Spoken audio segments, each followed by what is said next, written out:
And welcome, everybody. Yes, as you can tell, that's not me. That is actually Jackson Weed. But I can't change the name because it's hard-coded on my image here, so I just had to put his name underneath. But I'm not going on camera today because I'm not pretty enough and I'm not feeling it. And he's a better-looking guy than I am, so you can look at him for the next hour or so and enjoy the intellect that he has on this particular topic as we kind of go through a blog that...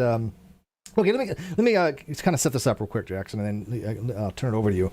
So on Twitter, somebody that I know by the name of Dr. Jonathan Sarfati, which is a well-known creationist that I've known for several years on YouTube, he posted a blog that I read, and I was like, this seems to have some issues. And I was like, okay, hey, do you mind if I kind of go through this? And somebody's like, well, sure, go for it. I mean, it's not, you don't need my permission. And I was like, yeah, that's true, but I was just kind of being polite. And so the actual person who wrote this, I guess he goes by the name Cowboy, and what was his name on Twitter? The Piltdown something or other? Superman, I think. Piltdown Superman, isn't it? Piltdown Superman sounds right. Yeah. He commented, he's like, yeah, I wrote this, and he's like, go for it kind of thing. I was like, okay, great. So I contacted, Jackson Wheat, who we all know is one of the leading, I consider, experts on certain topics when it comes to evolution. I mean, he'll deny it, but he knows his stuff. Come on, let's be real here. And so we kind of like wanted to go through this and kind of point out where we think some of the issues, because people have been liking these reviews that are being done on this channel, and I kind of enjoy it myself. So we're going to kind of dive into here and kind of pick apart what we see to be some problems with this blog. It's not, well, at least this one entry in this blog. Now, again, it's not a long blog. It's nothing like super complicated, but what did you think of it when you first read it? Well, he certainly seems interested in this topic, although I don't think he's done a lot of research into it. It seems very, seems like he's relying on a lot of sort of secondary arguments, at least from what I've seen of some of his other posts. There's a lot of secondary sourcing rather than primary. Yeah. Okay, I agree with that. Yes. Yeah. Yeah. I kind of looked through a couple of his other posts as I was telling you about, and the other one I was looking at, which is called "Beauty and the Failure of Sexual Selection," doesn't cite any direct primary sources either. Although he does cite an actual researcher by name, and seems to imply that there's this quotation by this guy under where he mentions him. He just sort of introduces him, and then there's this long quotation. And to me, that seemed to imply that that guy authored this quotation. But I looked up the quote, and actually it came from Jerry Bergman, a blog post that he wrote. And so I was kind of like, I don't know if that was intentional, because he didn't attribute it to Jerry Bergman. It's just dropped there. Did we ever get Bergman on the Non Sequitur show? I don't remember. I know we talked to him, but I don't remember if he ever came on at all, ever. I've only seen him in the debate with PZ from like years ago. Yeah. No, I know I've talked to him. I just don't remember what regard. Anyways. So, all right. So let's just kind of jump into this. And before we even start, let's get this out of the way. For the atheist out there that want to know about biology, stop telling people we didn't evolve from apes and monkeys. We most certainly did.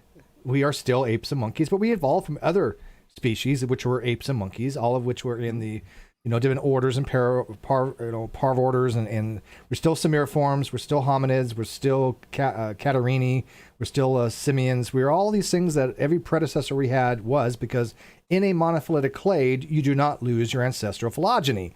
So to say that we didn't evolve from apes and monkeys, it's just incorrect, technically speaking. Jackson, would you agree? Yes, absolutely. All right.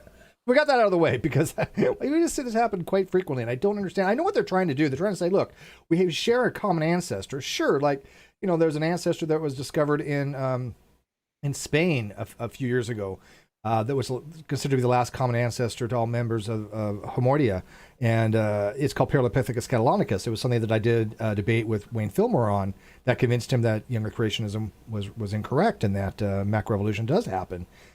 But that was still a semioform. That was still, a type of ape. So we need to stop saying, hey, look, we didn't evolve from apes and monkeys. We did. It just that we evolved from common ancestors, but even your parents, right, are still apes and monkeys. So, and other species before us, all the hominids that came before us, right? Even if they're not just Homo sapiens sapiens. So I just wanted to clarify that. Okay. Do you want to read this? I mean, I think we can kind of paraphrase it if you want. Oh, well, you read part, I read part. This, you know.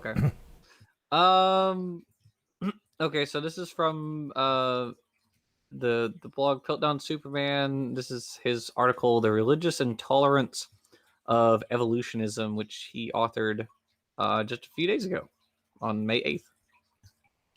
So he says, we have seen many times that not only are atheists very religious, but evolutionism is also religious in nature. Obviously, people will object to both of these facts because atheism has no deity and evolution is science. That's his first. All right, so right off the bat there. Now, let me kind of throw this out there. Atheism is not a religion. I don't even accept that, right? And I am not a fan of atheist communities. People know that I think the atheist communities are just as bad as any theist community that I've seen, if not worse in some cases, because they're just so haughty, egotistical, self-centered, and they only care about themselves, not about the topics, it seems. But atheism itself is not a religion. It is a single proposition. It is a position on a single proposition. However, atheists can be religious, and I do argue that there are actual good reasons to say that New Atheism TM is a type of religion, or at least can be, and that atheists can be very dogmatic. But this is a very definitive statement that I don't agree with. We have seen many times that not only are atheists very religious, that is a categorical statement, right? That's all. I mean, Jackson Wheat here is an atheist. He's not religious, to my knowledge. Yeah. And then there's a hyperlink there, so I'm sure he goes to so some other article where he argues that atheism is a religion, or at least has the behaviors of religion. I didn't click it. I mean, maybe I should, but I haven't either. I guess I can. I can just briefly. But evolutionism is also religious in nature. That's just another AIG trope. There are a lot. He has a lot of tropes throughout here. Atheism is a religion. Yeah, well, the whole evolution is not a religion. You said is a trope. But evolution is a theory of science that explains biodiversification. That's what evolution does. That's what it wants to do. It says we are observing there's how many millions of extant species? 8-9 million extant species. Where the hell it is 8.7 million. Depends on who you ask. Yeah, it depends on who you're asking. And I mean, but there's several million of species, not including like bacteria and stuff. But right. We asked the question: why do we see so much biodiversification? What causes this? The theory of evolution explains it. That's what it does. That's all the theory of evolution is supposed to do, is explain why we see so much biodiversification. And so it's not a religion by any means. Now, can people treat it very dogmatically? Sure. And are there things in evolution that are undecided? Sure. There was things way back when it came to transposons and jumping genes and endosymbiosis that people had to fight to get those, quote unquote theories accepted. But they did because they were correct. Right? Lynn Margulis, absolutely. People. Yeah. No, I'm just kidding. She squared up with other people over endosymbiosis. Yeah, but why did endosymbiosis catch on? Because the actual evidence supported that. Right. Yeah. The dogmatic idea at the time was, I mean, it's rooted in fact. The features are evolving gradually is rooted in fact. However, is that necessarily true for all features? Well, no.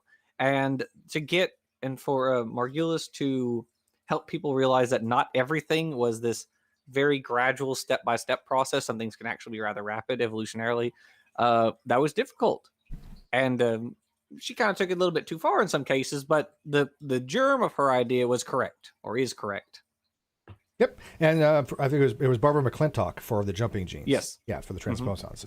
All right, so it is a little bit hyperbolic going into it. Again, I'm not even going to be that bothered by that. I'm a little hyperbolic in my blog for some cases, so whatever.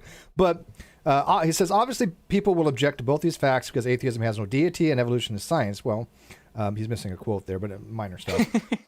But, well, evolution is science, and yes, atheism has no deity. That is correct. Okay, moving on.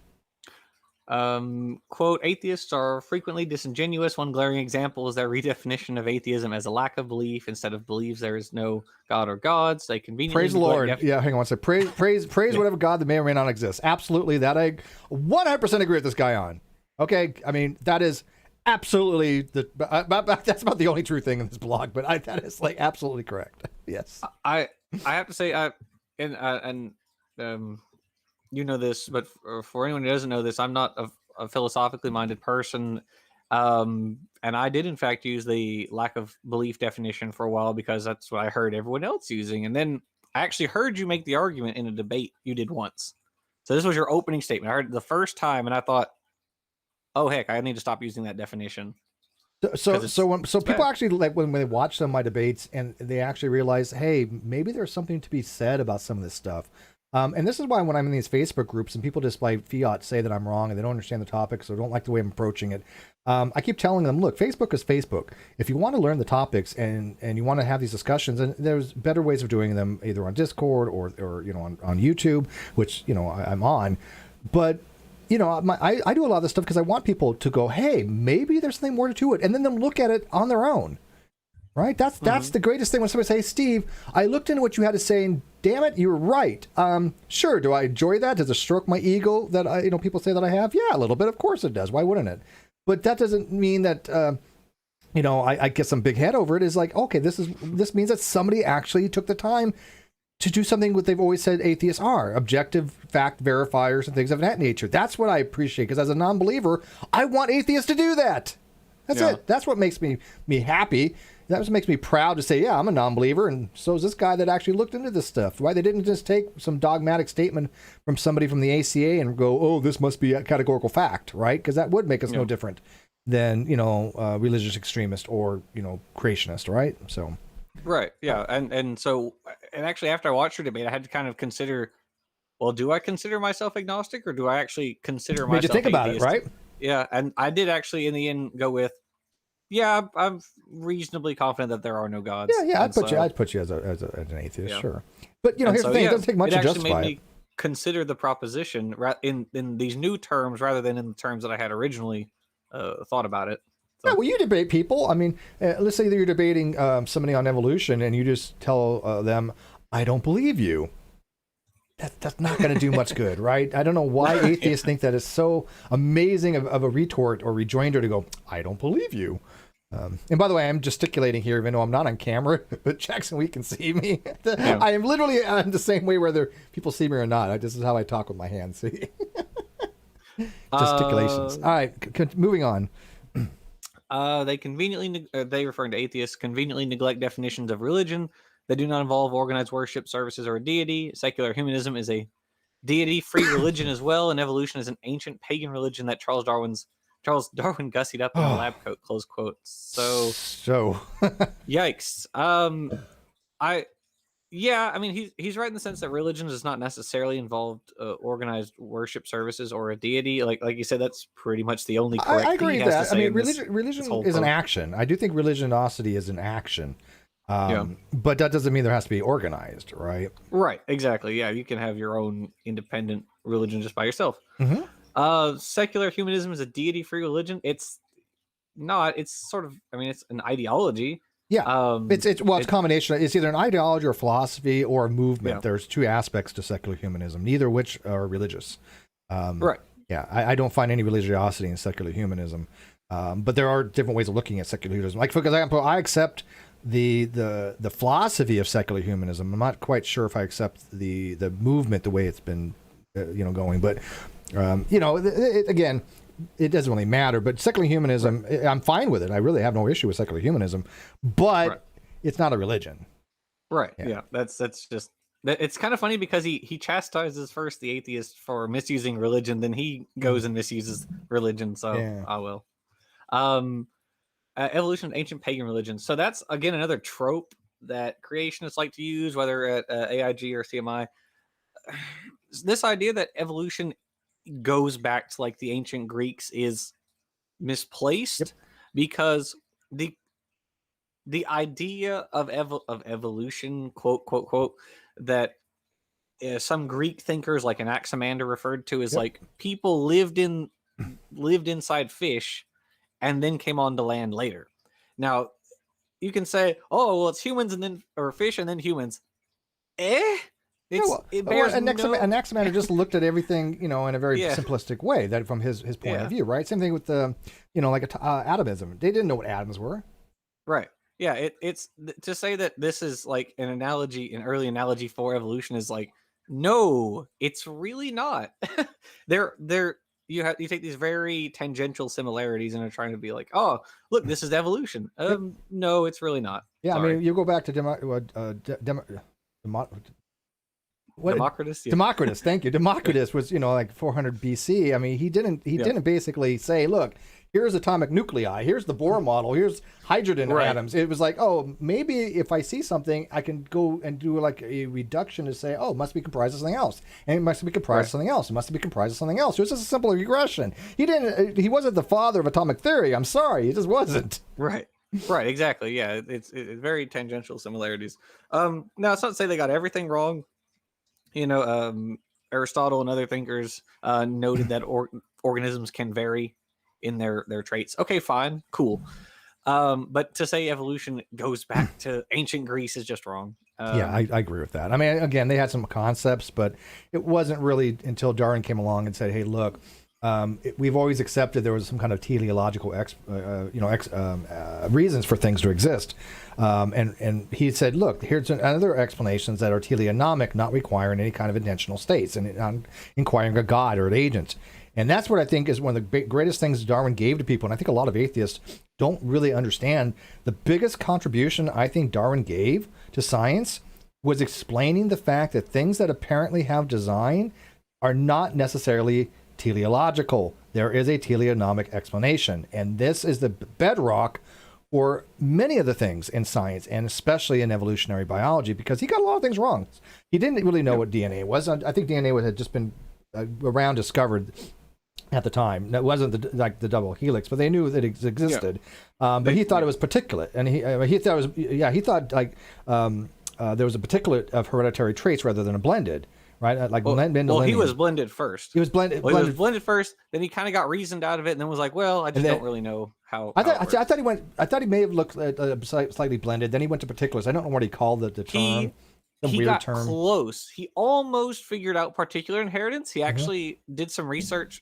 He had grew primroses and got Mendelian ratios for the traits, and Wallace did it with butterflies, and they were comparing notes, and they were like, this is bizarre. Why are we getting these ratios? I know this is a sidetrack, but I got to tell you, when I took biology in college, and we did Punnett squares, and Mendelian inheritance, and when I first learned how peas, whether they have wrinkles or not, and where they were color, and when the rows, and I was actually fascinated by this. I was like, this is actually really cool. I had never seen anything like Mendel squares and things of that kind of inheritance before. I was not taught this in grade school or even high school. Right? It wasn't until I went to college that I understand that I was ever exposed to this stuff. And I was like, this is fascinating. It really is. Yeah, absolutely. Yeah. I highly recommend people go take an intro course to biology, and man, I'm telling you, you'll get up to speed on this stuff great. And it's fascinating to how to do a Mendel square. It is very interesting. And sadly, even I think a lot of the classes that do teach biology in high school, they give such a highly abbreviated version that the students kind of come away with a bunch of really disparate concepts and nothing really links up together. Correct. Yeah. No, so I like my college years. Yeah. It's like, why is the Mendel thing important to evolution later on? You may not actually know this, but we had to memorize phylogeny things too. Chordatas and I remember a lot of the terms that I recognized later on. I go, yeah, I remember taking that in college. We had to learn. But it was disjointed. Like in one part we were learning phylogeny, and then all of a sudden we switched to like ATP synthase, and then and the Krebs cycle, and I'm like, these are rather disjointed concepts here, Yeah. But yeah. Well, welcome to college. All right. Okay, so this is some kind of meme, I guess. Yeah, that angry pot-bellied pig is angry that some people think for themselves and dare to question evolution. Yeah, and that's one of the themes of his post, is that people aren't allowed to question evolution. I really don't even fathom that line of thinking, because as someone working on a thesis project, the whole point is questioning what we know about the evolution of this area. And so what does that mean? What do you mean you can't question evolution? Yeah, I don't know what that means either. I mean, like, what do you think if you say, look, like for example, when I did my debate with Wayne, I brought in some of Jerry Coyne's work, and I was on the Ensatina salamander, the California Ensatina salamander, and you know, they brought actually Jerry Coyne in to do a project on the salamanders. They were questioning it. How did this come about? How is this a real actual ring species? Now, he had concluded there's no such thing as a perfect ring species, and I think he's absolutely right on that. I think that's I think a ring species is one of those things that as an ideal case, but doesn't exist, you know, in real world type scenarios. But I mean, there's still ring species. Don't get me wrong, but there's no perfect ring species. Correct. Yes. Yeah. Absolutely. And so I agree with Coyne on that. And but then they're questioning on that. Is, you know, can you have a perfect ring species? It was perfectly fine to question that. That's why he got paid to do that study. You know. Yeah, I highly recommend reading him. It's good. He wrote a post, and creationists oddly made a very large to-do out of it, because he said, as you said, there are no ideal ring species. And I think pretty much most biologists kind of already agreed with that. Like, yeah, nature is messy. There's nothing perfect, you know, in nature. So yeah, of course. Yep. And creationists were like, aha, the speciation can't happen. It's like, yeah, which is really odd because okay. There's different types of creationist organizations out there, and I will give CMI some credit. That's the one that Sarfati's with. They're not as bad as the other ones in a lot of ways. Sure. Okay, but again, these are different. You know, it's basically a different level kind of stuff. But they do admit speciation must occur. They do recognize that for the creationist model, it must have speciation. There are other organizations out there, the creationists, that don't even recognize that. Right. Yeah. You know?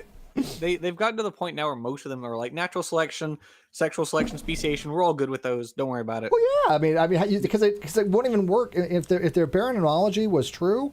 They still have to have a form of speciation. It has to happen. Right. And so when you say, look, speciations occur, and some creationist goes, well, no, it doesn't. I'm like, then you haven't even read any creationist literature. No. Yeah. It gets even stranger when there are intelligent design people out there like Jonathan Wells who argue against speciation. It's like, you say the Earth is billions of years old. How could there not be speciation? I don't know. Well, even like James Tour says some really odd things too. Oh, and he's a biochemist, you know. Yeah, he's kind of a nut. But all right. So I think this is kind of odd. Nobody cares if you question stuff. The thing is that we care about is if you question, listen for the answers. Right. Quote, the idealized form of science is very different from reality. Sure. Science should be sharpened through challenges and thinking beyond the consensus, and different ideas should be evaluated. If a theory or hypothesis turns rancid, it should be thrown away instead of cherished. Close quote. Sure, whatever. Sure. I don't see much problem with that. Now, again, the meaning theory here, by the way, I think in the very sensu lato approach, the very you know, just an idea, not a scientific theory. But I mean, even then, even if a scientific theory is shown to be incorrect, usually there's a falsification criteria, but it doesn't really dismiss the entire theory. There are ways of modifying certain theories, like, you know, obviously with even gravitational theory, there's modified gravity theories out there to try to get it to have a relationship with quantum gravity. So you don't throw out the baby with the bathwater, so to speak, right? Yeah, and same as happened in evolution. It's not all just gradualism and natural selection. There's also genetic drift and endosymbiosis and all sorts of other things that we figured out since the mid 1800s. Yeah, have you heard of a term called confirmation holism? I don't think so. Confirmation holism or epistemological holism is basically saying that no scientific theory can really be disconfirmed by a single observation, because it's so complicated, so interrelated, that if we see something that says, oh, maybe this is not the case, there might be reasons for it, right? And so that's called confirmation holism. So, but if it's something completely wrong, I mean, if there's a scientific theory that's completely beyond, you know, saving, well, that, I don't know. By the way, there's never been a scientific theory that was disproved. You know that? There's never been one that's been falsified. And we're not talking about ancient science. We're talking about modern scientific theories. Once something is confirmed to a scientific theory, it has always been remained. None of them within like the past 300 years, you would say, have been like disconfirmed. Yeah, cell theory, atomic theory, theory of gravity. Yeah, I would agree with that. Yeah. Awesome. All right. So, but we agree. If there's something wrong, we need to get something that works better, that explains. All right, Cowboy, we agree. Go ahead. Quote, in discussions of origins, believers in universal common ancestor evolution, frequently insist that evolution is science, and they demonize people who question evolution. and those who support actual freedom of speech and thought with question evolution day, that's also a CMI thing, as science deniers. That attitude is not conducive to science itself. Instead, it is an attitude of fundamentalist evolutionism, where adherents are intolerant of other views. That the attitude is closely related to scientism, close quote. All right, so scientism is a real thing, but I don't think he's using it correctly or using it as it's normally understood. Yeah, maybe. Yeah, you're right. Yeah, scientism is. There are some people out there, and they often are atheists, though not exclusively, and they will say like science is the only way of knowing, or that's very, so or bad, adjacent, by the way. Yeah, or like they're just adjacent to that, and it's like that's just not correct. That is fundamentally it's wrong. epistemologically suicide to say that science is the only way to acquire knowledge. But scientism is the misapplication of the scientific method, right? And so we do see that. We see people that are mostly atheists going, hey, you can only know things through empiricism and science. Well, then you're discounting things like prudentialism and pragmatism and rationalism and a whole bunch of epistemological frameworks. And so, yeah, I do think scientism is a thing, but he's trying to say this. If you deny people that question evolution, then they're demonized. Well, not necessarily. If somebody says to me, 1 + 1 = 3, and I explain to them why it's not, and they continue to tell me 1 + 1 = 3, and I end up mocking them, I'm not demonizing them because they don't agree with me. I'm demonizing them because the facts are absolutely the case that does not correspond with what they're trying to tell me. And they're not learning anything at that point, right? At that point, they're no longer being honest interlocutors and questioning. Right? I mean, unless they can prove to me that 1 + 1 = 3, which obviously that's not going to happen, right? Right. Yeah. He conflates questioning evolution, whatever that means, questioning evolution necessarily leads to being demonized or being looked down upon by people who accept evolution. That just fundamentally isn't the case.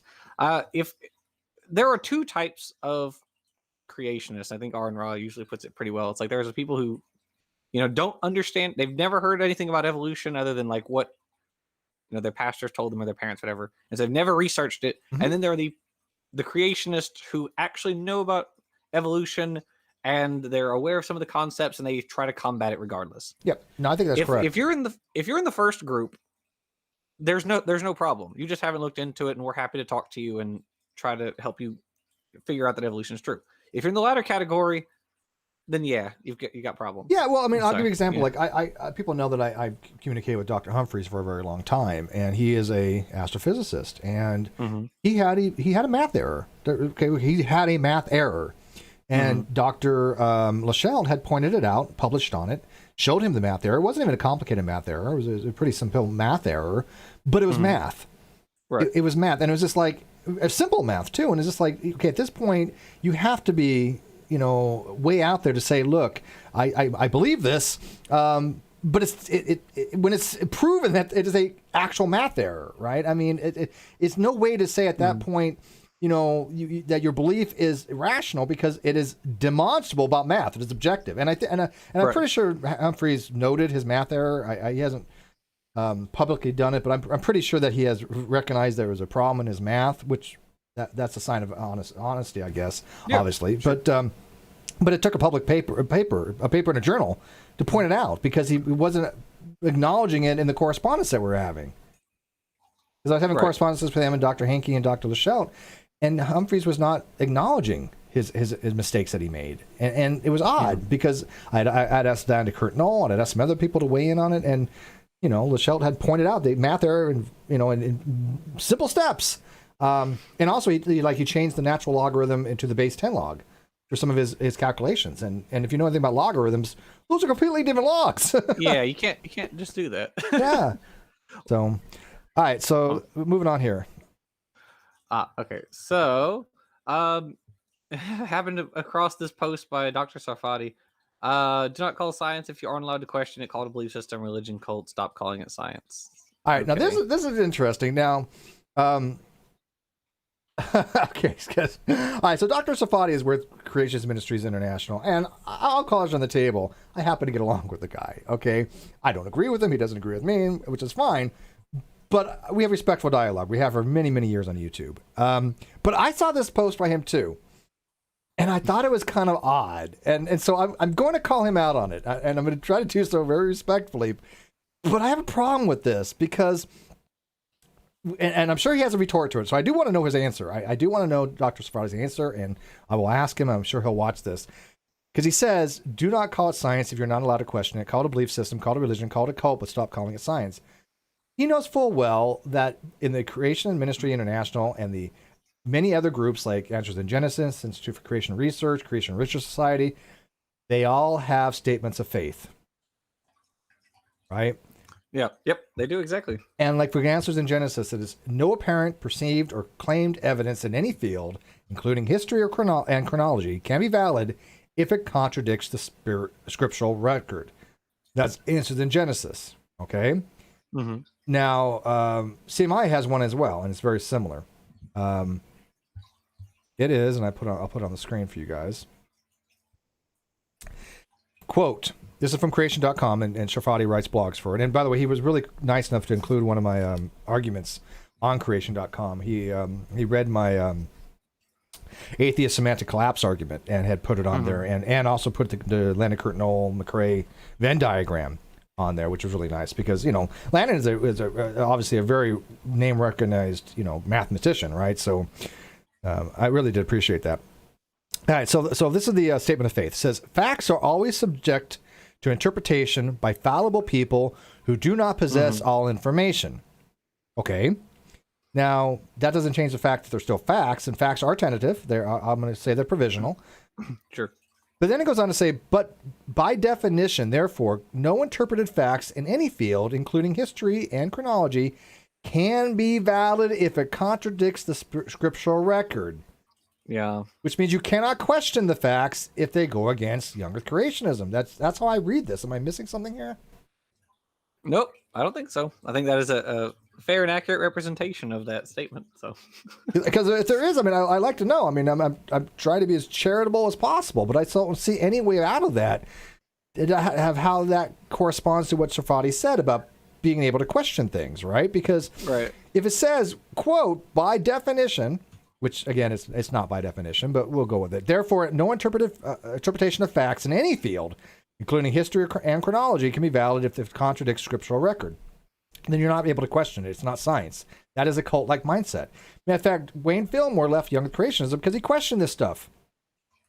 He was allowed to question it, and he did. Well, actually, kind of wasn't allowed to question it. They actually, distanced themselves from him. He lost a lot of friends when he left young creationism. Just like we have atheists that have lost friends because one of them, what's his name, became Muslim, right? By the way, that's really, that bothered me. He's a nice guy. Justin's a nice guy. Okay, he became Muslims. So what? And the atheist community just shunned him. Ridiculous.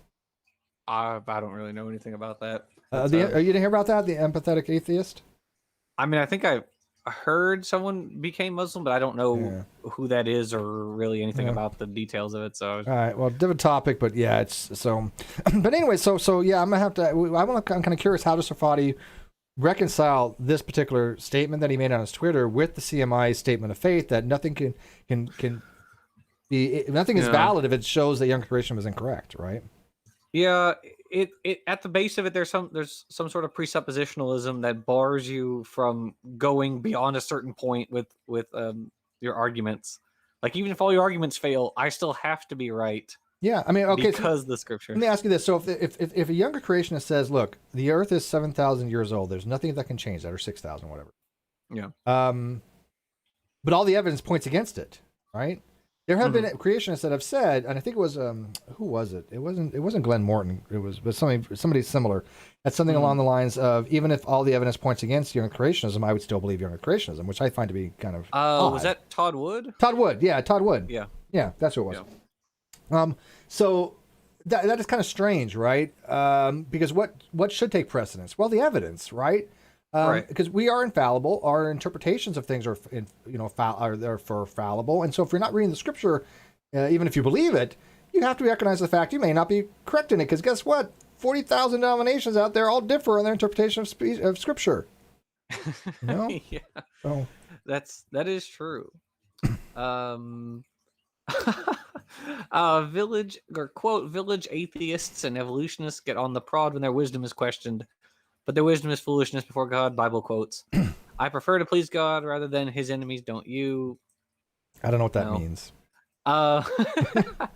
Then he posts I mean, God wants you to question things, I would imagine, right? I mean, he gave us a mind. If God exists, he gave us the ability to think and reason, not just believe people Right. but because they said so, right? Not just believe anybody in any religion, any church, any pastor, any priest, anybody that writes a book shouldn't be believed by fiat. It is, okay, this is Right. what they're saying. Does it conform with other things that I know about reality? Right. That's Right, wisdom. exactly. Yeah, it is interesting that that the idea of questioning is the wisdom is question, but the wisdom is foolishness. Prefer to please God rather than I prefer to please. That's just a strange statement. Yeah, Okay. it reads odd too. It's like, I believe it please God where there's enemies. Well, so believing something that science shows cannot be the case from multiple lines of consilience. I mean, for younger Christians to be true, every field of science has to be wrong. Physics, math. I mean, physics and anthropology and biology and evolution, chemistry. Everything we know about reality has to be wrong. Astrophysics, right? This is why they have a lot of ad hoc theories and a lot of ideas of trying to explain this stuff away. Like, look at Jason Lyle's asynchronous light theory.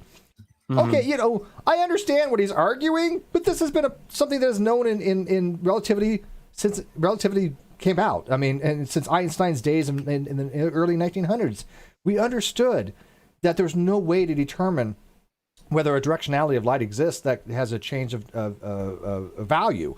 We assume light propagates in all directions at the same rate. This is an assumption. This has always been an assumption. If you want to argue that it's asynchronous, that it has infinite value in one direction and zero, a huge value of speed of light, or 1/2 the speed of light in the other direction, or 1/2 one way and then it'd be 1/2 one way, twice the other way, or some value in between. Sure, you can do that, but that's not how we work the math. There's no reason to. We assume light goes at the speed, one direction at C and comes back at C, right? Not 1/2 one way, twice, Right. Or it's just the way the math works out. Right. So I don't know why that we need these types of ad hoc theories to try to explain stuff where we kind of understand it. So. All right, so he says, I'll read this part. Chris Shatley, and I don't know who this is, but they say, you seriously, it's somebody probably just talked to them. You seriously have to be nearly completely ignorant of biological science to even begin to utter question evolution. When you have an understanding of the evidence, then we can debate until there and go stone your women to death for disobedience. Well, I think that's a little obviously inflammatory. Modern Christians don't accept things like that, and they're not Muslims, so I don't know where the stoning come from. But, people can question things about evolution, but this is very vague of what they're questioning. Like, again, when it came to the jumping genes and transposons, or when it came to endosymbiosis, there's a question. When it came to the difference between, uniformitarianism versus catastrophism, where it came to things like punctuated equilibrium, right? Those things were debated topics in evolution, but nobody ever said things don't evolve. Okay, no scientist says this, right? That's something that is long since resolved. There is no reason to question it. If you want to, great, but you really have to say, well, why am I questioning this? It's, if I say 1 + 1 = 2, and you want to question that, you're allowed to. But you need to, at some point go, okay, this is either true or I can show that it's not. If you can't show it's not, then you're just spinning your wheels, right? Right. Yeah. This the way he phrased that, the way this guy Chris phrased it, begin to utter question evolution. I don't think that means you necessarily don't understand the evidence. I think I think I understand what he meant, but he poorly phrased it. Yeah, I agree. So. But like you said, there are different groups out there, creationists, and there are creationists that do not understand anything about evolution or science. Oh, nothing. No, that's absolutely nothing. That's absolutely true. The brain trust, which we've dealt his raw mat. Oh, there's no understanding of evolution in that group. They get crazier by the day. I have read, and I'm pretty sure is Raw Mat and Standing for Truth. They have a I don't know what to call it. It's not quite a blog. It's kind of a document on evolution. You know what I'm referring to? Right. I think so. I think I've seen it. Yeah, I've read something by them. It was the most ridiculous thing. It was like Nathan Thompson's flat Earth essay or PhD paper that he wrote when he doesn't even have a bachelor's. It's like this. It was so ridiculously wrong that it's like, where do you even begin?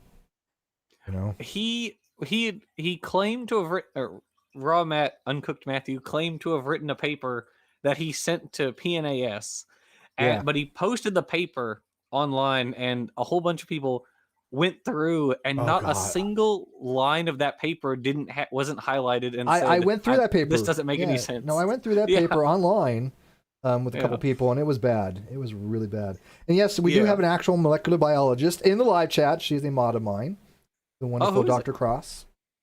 Oh, you don't know Dr. Cross? She's one of my mods. Oh, you'll love her. She's amazing. She's like one of my favorite. I don't even know her that long. I mean, seriously, she's kind of came in the group like last year. But we took a shiny to her because she was just smart, funny, awesome, intelligent, and she studies marijuana. I could go wrong, right? You know, but molecular biologist that studies marijuana, score. You know. Heck so yeah. we loved her coming into the fold, and she's amazing. So yeah, you should reach out to her. Maybe you could do a stream or something on molecular biology or something. I don't know. Oh yeah, that would probably be fun. Awesome. All right, so yeah, it's Anthony Riley, not Nathan Thompson. Thank you. I haven't watched anything by Nathan Thompson or Anthony Riley. So. They're the same. It's like, who cares at this point? They're the same people, I guess. Yes, but it was Anthony Riley, not Nathan Thompson. Yes, that is correct. I can actually do the math that should convince anyone that the Earth is not flat. Like that is my level of math. It's Did you hear that Ranty changed? Ranty left Flat Earth after Ruhif and a few other people showed him on something that they were showing as evidence for Flat Earth, and he was a pretty well-known Flat Earther. But he after looking at the evidence that Ruhif had and some other people, even he was like, "Oh man, I have been doing this wrong." Yeah, I who was it? Was it Nathan Thompson who did the thing where he did like the flashlight or whatever, and he's like, if the Earth is flat, then something should happen, and then he did the thing, and then wasn't it Jeranism? Oh, was that Jeranism? I remember with Bob. What is Bob? Flat Earth Bob, right? And they had there's a couple of things they did. I know we're sidetracked here, but that's okay. So real quick for those who care, so a guy named I don't remember his last name, Bob, whatever. My live chat knows. They keep track of this stuff, and I'm terrible at names. But he bought a $20,000 laser interferometer to determine if there was any kind of drift on it. Because if we're going around the sun, if the Earth is spinning in a 24-hour period, there should be a 15-degree drift that we'll notice from precession of a type of gyroscope, right? Okay. So they bought this $20,000 gyroscope. And when they started using it, guess what they saw? Yeah, it was Jeranism. They saw a 15-degree drift, just like the round Earth model predicted, right? I can't believe he spent that kind of money. Bob Nodal. Okay, thank you, Thaddeus. Bob Nodal. And so they were doing other experiments where they were like, I had a laser. And they were shooting it through like 3 sheets with a hole in it. And of course, as you get further out, there's a drop. And so you have to raise the laser higher and higher in order to have it eye level. And when they first did the experiment, they couldn't see the laser. And he's like, well, raise it higher over your head. And he does. And then they can see it. And I think it was Jeranism going, oh, that's interesting. That's right. They did 2 experiments, both demonstrating the Earth wasn't flat. Yeah, the fact that he's still is he still up there pushing flat Earth? Oh, I'm sure they are. The fact that they still do it, I assume, given that here they have by their own metric in front of them, just prove that the Earth is flat, and they're still doing it. But here's the thing: they questioned it, right? They're allowed to question it. Sure, and then they ended up disproving themselves twice. But at this point, well, I've always thought that I knew Jeranism was always dishonest. But I mean, at that point, everybody can recognize that they just are completely dishonest, and they've lost a lot of following. So good, absolutely. Okay, well, all right, moving on here. Yeah, all right, go ahead, continue.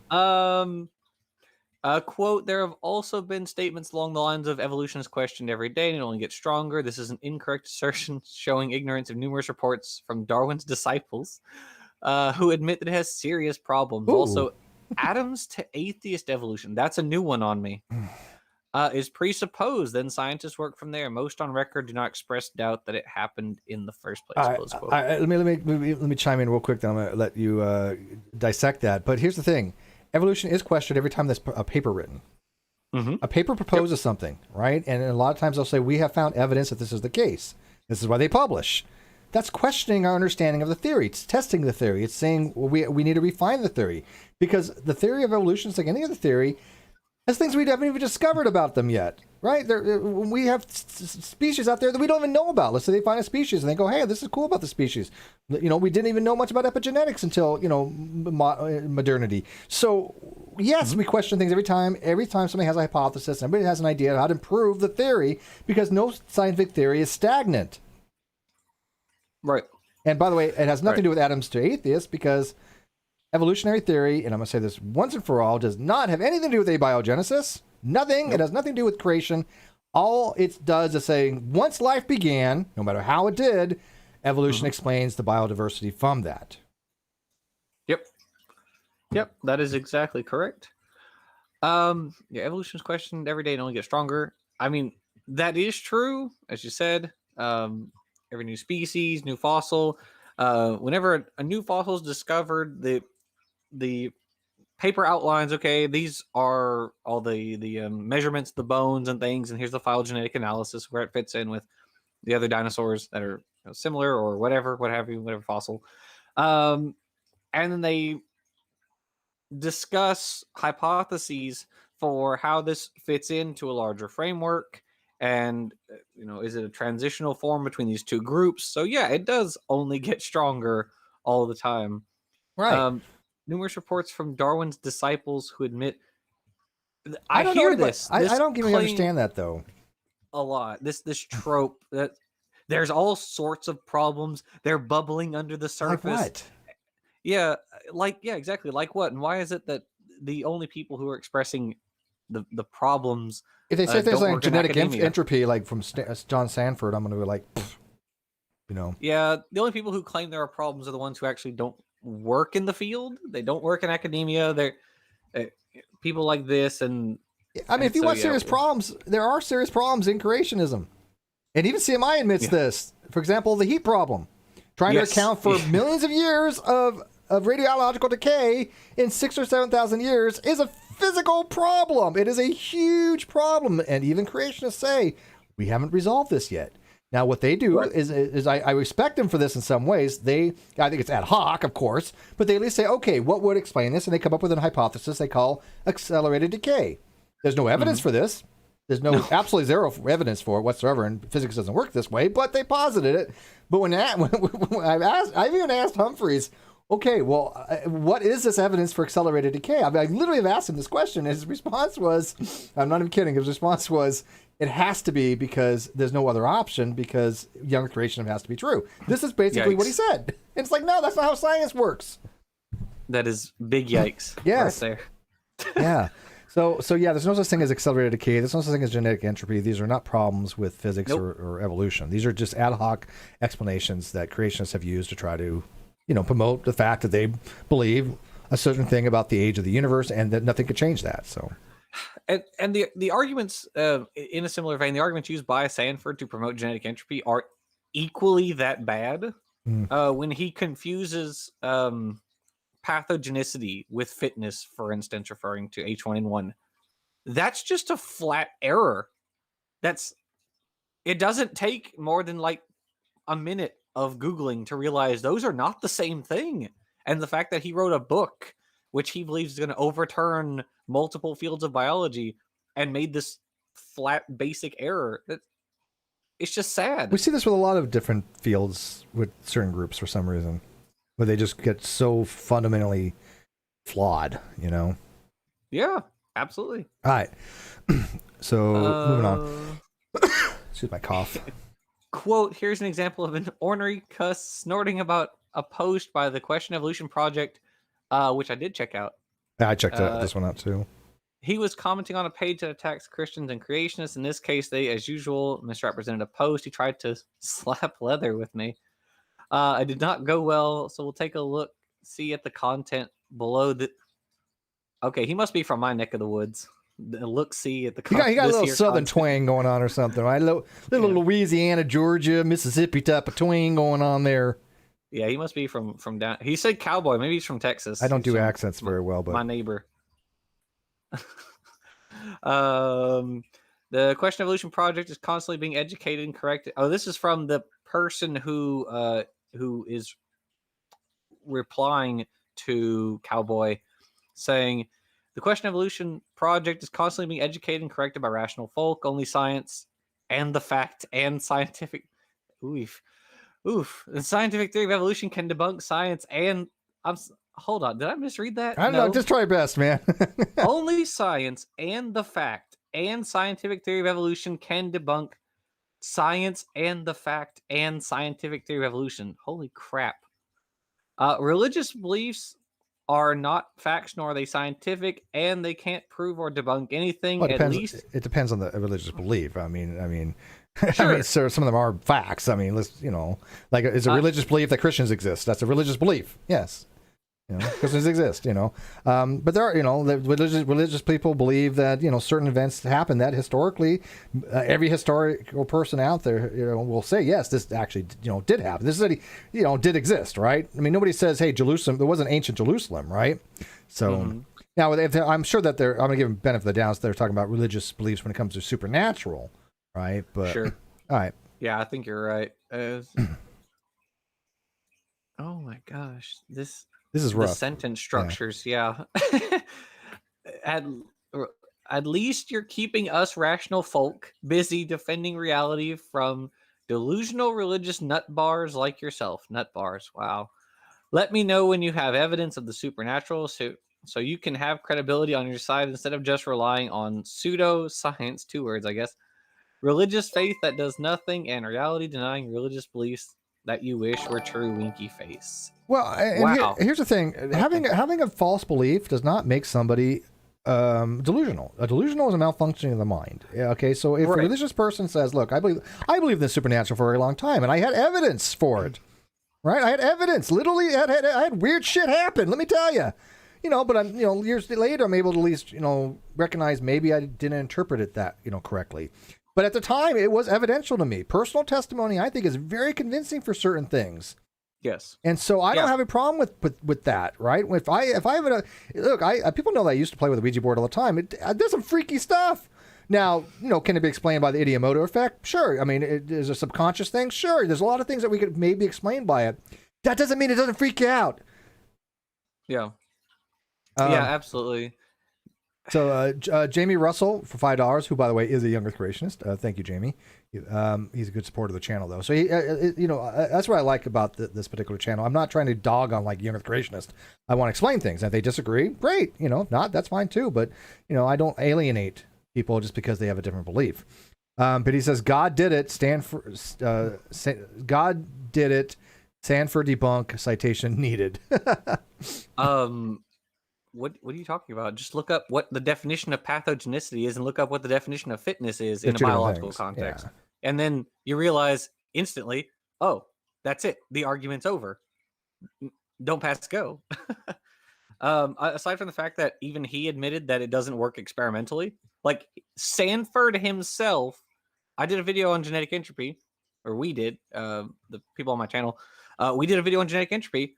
We showed the quote where he says, yes, it hasn't been vindicated experimentally. That's it. That's pretty important. It's over. Yeah, well, the same thing when you saw my presentation on polonium halos from Gentry's work, right? I did a 2-hour presentation with a physicist, and the end of it was basically Gentry saying, I have to take certain liberties, kind of thing, and he suggested what was called singularities, which were one-time events where God intervened. Okay, right. There's no longer science at that point. I'm sorry, you removed yourself from the science. Because why? Because the science, the evidence, the hypothesis did not pan out. It did not indicate what he was saying. The only way he could save his reasoning for polonium halos or perchlorate halos were by involving God doing a miracle. Well, okay, that doesn't save anything at that point. That is not a scientific theory to say, well, yeah, God, made this happen. No, that's no longer science. By the way, we can't explain these halos. We can't explain polonium halos. We know how they exist now, and it has nothing to do with any kind of deification. It has to do with transport of radon through microfissions in the rocks. So if you want to watch my video on radioactive Polonium halos, it explains it. I mean, I explain how it works. You don't need God to explain that. And Gentry's work has been utterly debunked and dismissed by the scientific community, right? But he was allowed to question it. It was interesting. It's not even accepted by all young Earth creationist organizations anymore. Even some of them say, yeah, don't use the polonium radio halo argument anymore. Don't use it. I mean, that's another thing. I don't know what CMI says about it, but I know that CMI has like a list of the top 10 things theists shouldn't use, or Christians shouldn't use. And I respect them for that. Even they certain things like the moon dust stuff, right? Even CMI goes, don't use the moon dust stuff, because you got to answer the Genesis that will use anything they think that'll help them. Like why are there still monkeys, moon dust, the Ica stones, the Ica stones, oh my god, the Paluxy tracks. There's a bunch of like the real crank archaeology stuff that they're like, yeah, let's not use any of those. That's not a good idea. Anything to do with who was that archaeologist dude? What's his name? Wyatt. Was that his name? I am terrible at names. I know these concepts. Is that the guy who was finding the ark? Ark, yeah. Wyatt something? Yeah, I know who you're talking about. Everything about him was just wrong from start to finish. Yeah, I can't remember his name, but yes. Yeah, it's and there have been a bunch of people like that finding the ark in various areas, whether it's on Mount Ararat or the mountains of Ararat, which is actually the entire Zagros mountain range, or one of them claimed to have found it in Iran in a different mountain range. It's actually, I think it was in Missouri, or was that the Book of Mormon? Oh wait, that would be hilarious. The ark is found in Missouri. Jamie says polonium halos still are problematic for your model. No, they're not. I literally explained it in my 2-hour presentation. I explained the physics. I explained the math. I explained exactly how polonium halos work and why we see them the way we do in biotite. I mean, there's not any problematic for it. We understand how it works. We understand why there's decay products away from the parent products because of transport. Yeah. And like we said, even other creationists say stop using this argument. So it's not just us. It's not just the people who accepted the Earth is old. Wyatt. Ron Wyatt. Yeah. I hate names. I'm really, what's so funny is I can remember the most obscure freaking concepts sometimes. Like I could tell you from my training as a nuclear person that the thickness of the niobium coating around a zirc oxide fuel pellet is 8 microns. You're not going to find that anywhere. You can't go Google that. It was classified for a D22 reactor, I think. But those are non-resistance. But I just remember trivial stuff like that, right? Yeah. But I don't remember names with a damn. That's okay. Yeah. That's all right. I'm gonna call you. If I call you Michael, don't get bothered by it. I just don't remember your name. Jackson Hops, right? Jackson Barley. That's what it was. Jackson Barley. Yeah. All right. Go on. Jackson Sorghum or something. Yeah. I think actually this comment is proof that not all atheists are necessarily intelligent. So especially on Facebook. Whoa, man, they say some dumb things. Quote, this tin horn states, question evolution project is constantly being educated and corrected by rational folk right out of the gate. We have a genetic fallacy. Okay. Where atheists are rational because they're atheists and Christians. That's not genetic fallacy. Are not rational as for how we are educated and corrected. Ad hominem attack, strawman, ridicule are not valid educational tools. He needs to learn what denotes rational behavior. Okay, well that's this is okay. And Cowboy, I know you're going to watch this. I say this with the utmost respect. I literally took informal fallacies in college. I even have my textbook. None of these things you said, I think you got right. Nope. That's not a genetic fallacy. A genetic fallacy is by saying something along the lines of your proposition is false because of your source, or because Jackson said it, therefore it's false. Is a type of genetic fallacy. Ad hominem is not the same as an insult. An ad hominem attack is where you say Jackson is wrong because he wears glasses. Right. Okay. If I say, hey, Jackson but if I say Jackson is wrong, and here's all the reasons why he's wrong, and he's an idiot, that's not an ad hominem attack. That is just a pejorative, invective, or an insult. Okay. So you have to be very clear about when you use these terminologies, what way these words are used in the field, right? So in informal fallacies, ad hominem attack is not just an insult. It is a very specific case where you say a proposition is false or true because of a personal trait about somebody. That's what an ad hominem attack You're wrong is. Because you're an idiot. Right. Yeah. Exactly. That's an hominem. Not you're wrong and you're an idiot. That's not an hominem. That's not an right. So it's a small word difference, but it's a huge concept, right? And straw men, I don't know what he means by that. A straw man argument is basically what happens is when you take somebody's argument and you don't actually address their argument. You address a weaker form of it that's easier to assail. Mm-hmm. Right. But I'm not sure what the straw man is. We see creationists do this all the time. We see straw man. I see atheists and theists do straw man attacks. I get it daily. Atoms to atheist evolution, that's a straw man. Yeah, exactly, because the theory of evolution doesn't have anything to do with abiogenesis. That's a straw man you did in this very blog, right? Yep. I think he did it. I think he does it again later, somewhere in here. Regardless, we'll get to it. Ridicule. I think ridicule can be a valid tool, but I think this guy Sean is just kind of saying some tropes. He's not really addressing he's not addressing the substance of whatever argument it is that Cowboy put forth. He's just kind of saying, you're wrong. Nah. And it's like, that's not really an argument either. Yeah, and by the way, I'll ridicule flat earthers, right? I mean, sure. Come on. But I mean, somebody had told me today, they're like, well, Steve, have you ever taught anything? I'm like, well, not formally, but I used to train people to operate nuclear power plants. I've instructed classes rooms before. I've sat in front of 30 people and explained, nuclear physics to people, not in any huge, way, but I mean, in a basic concepts, how to explain things like the primary loop and what happens when you raise rod height. I did a presentation on that and how it affected your delta T and how the changes of entropy and the entropy and the Molaire diagrams. I had to be able to explain all this shit to people so they can learn it, because I was one training officers in this stuff. Right. Ridicule is when you basically are somebody so fundamentally flawed and they're telling you you're wrong. That's where my ridicule comes in. When somebody tells me, hey, Steve, you're wrong about your logic. And I say, okay, great. Show me where I made the error, because I'm expecting them to hopefully know more than I do, and it maybe point out how to strengthen my argument. And they say, well, you're just wrong because of, and they point out a dictionary. And I'm like, wait, no, you're not showing me where the logic is wrong here. Oh, I don't know anything about logic. Well, don't tell me I'm wrong. And then that's when I start getting the mockery phase. Or worse, they claim they know logic, and I'm like, okay, well, where's the error here? And they say something completely ridiculous. Like I got people still going, not B, not P is a double negation. No, it's not. So. Yeah. So yeah, none of these are actually, none of these are actual, Standing for Truth says he wants to have a discussion with you.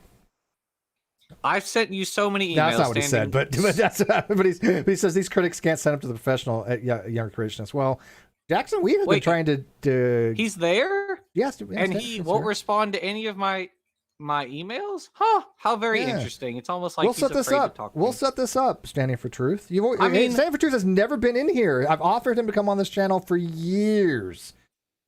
I mean, look, I'll say this. It's not. I don't think it would actually help anyone to engage with Standing, because he doesn't have anything to offer. Any of the arguments he presents are not new. Yeah, it's all secondary.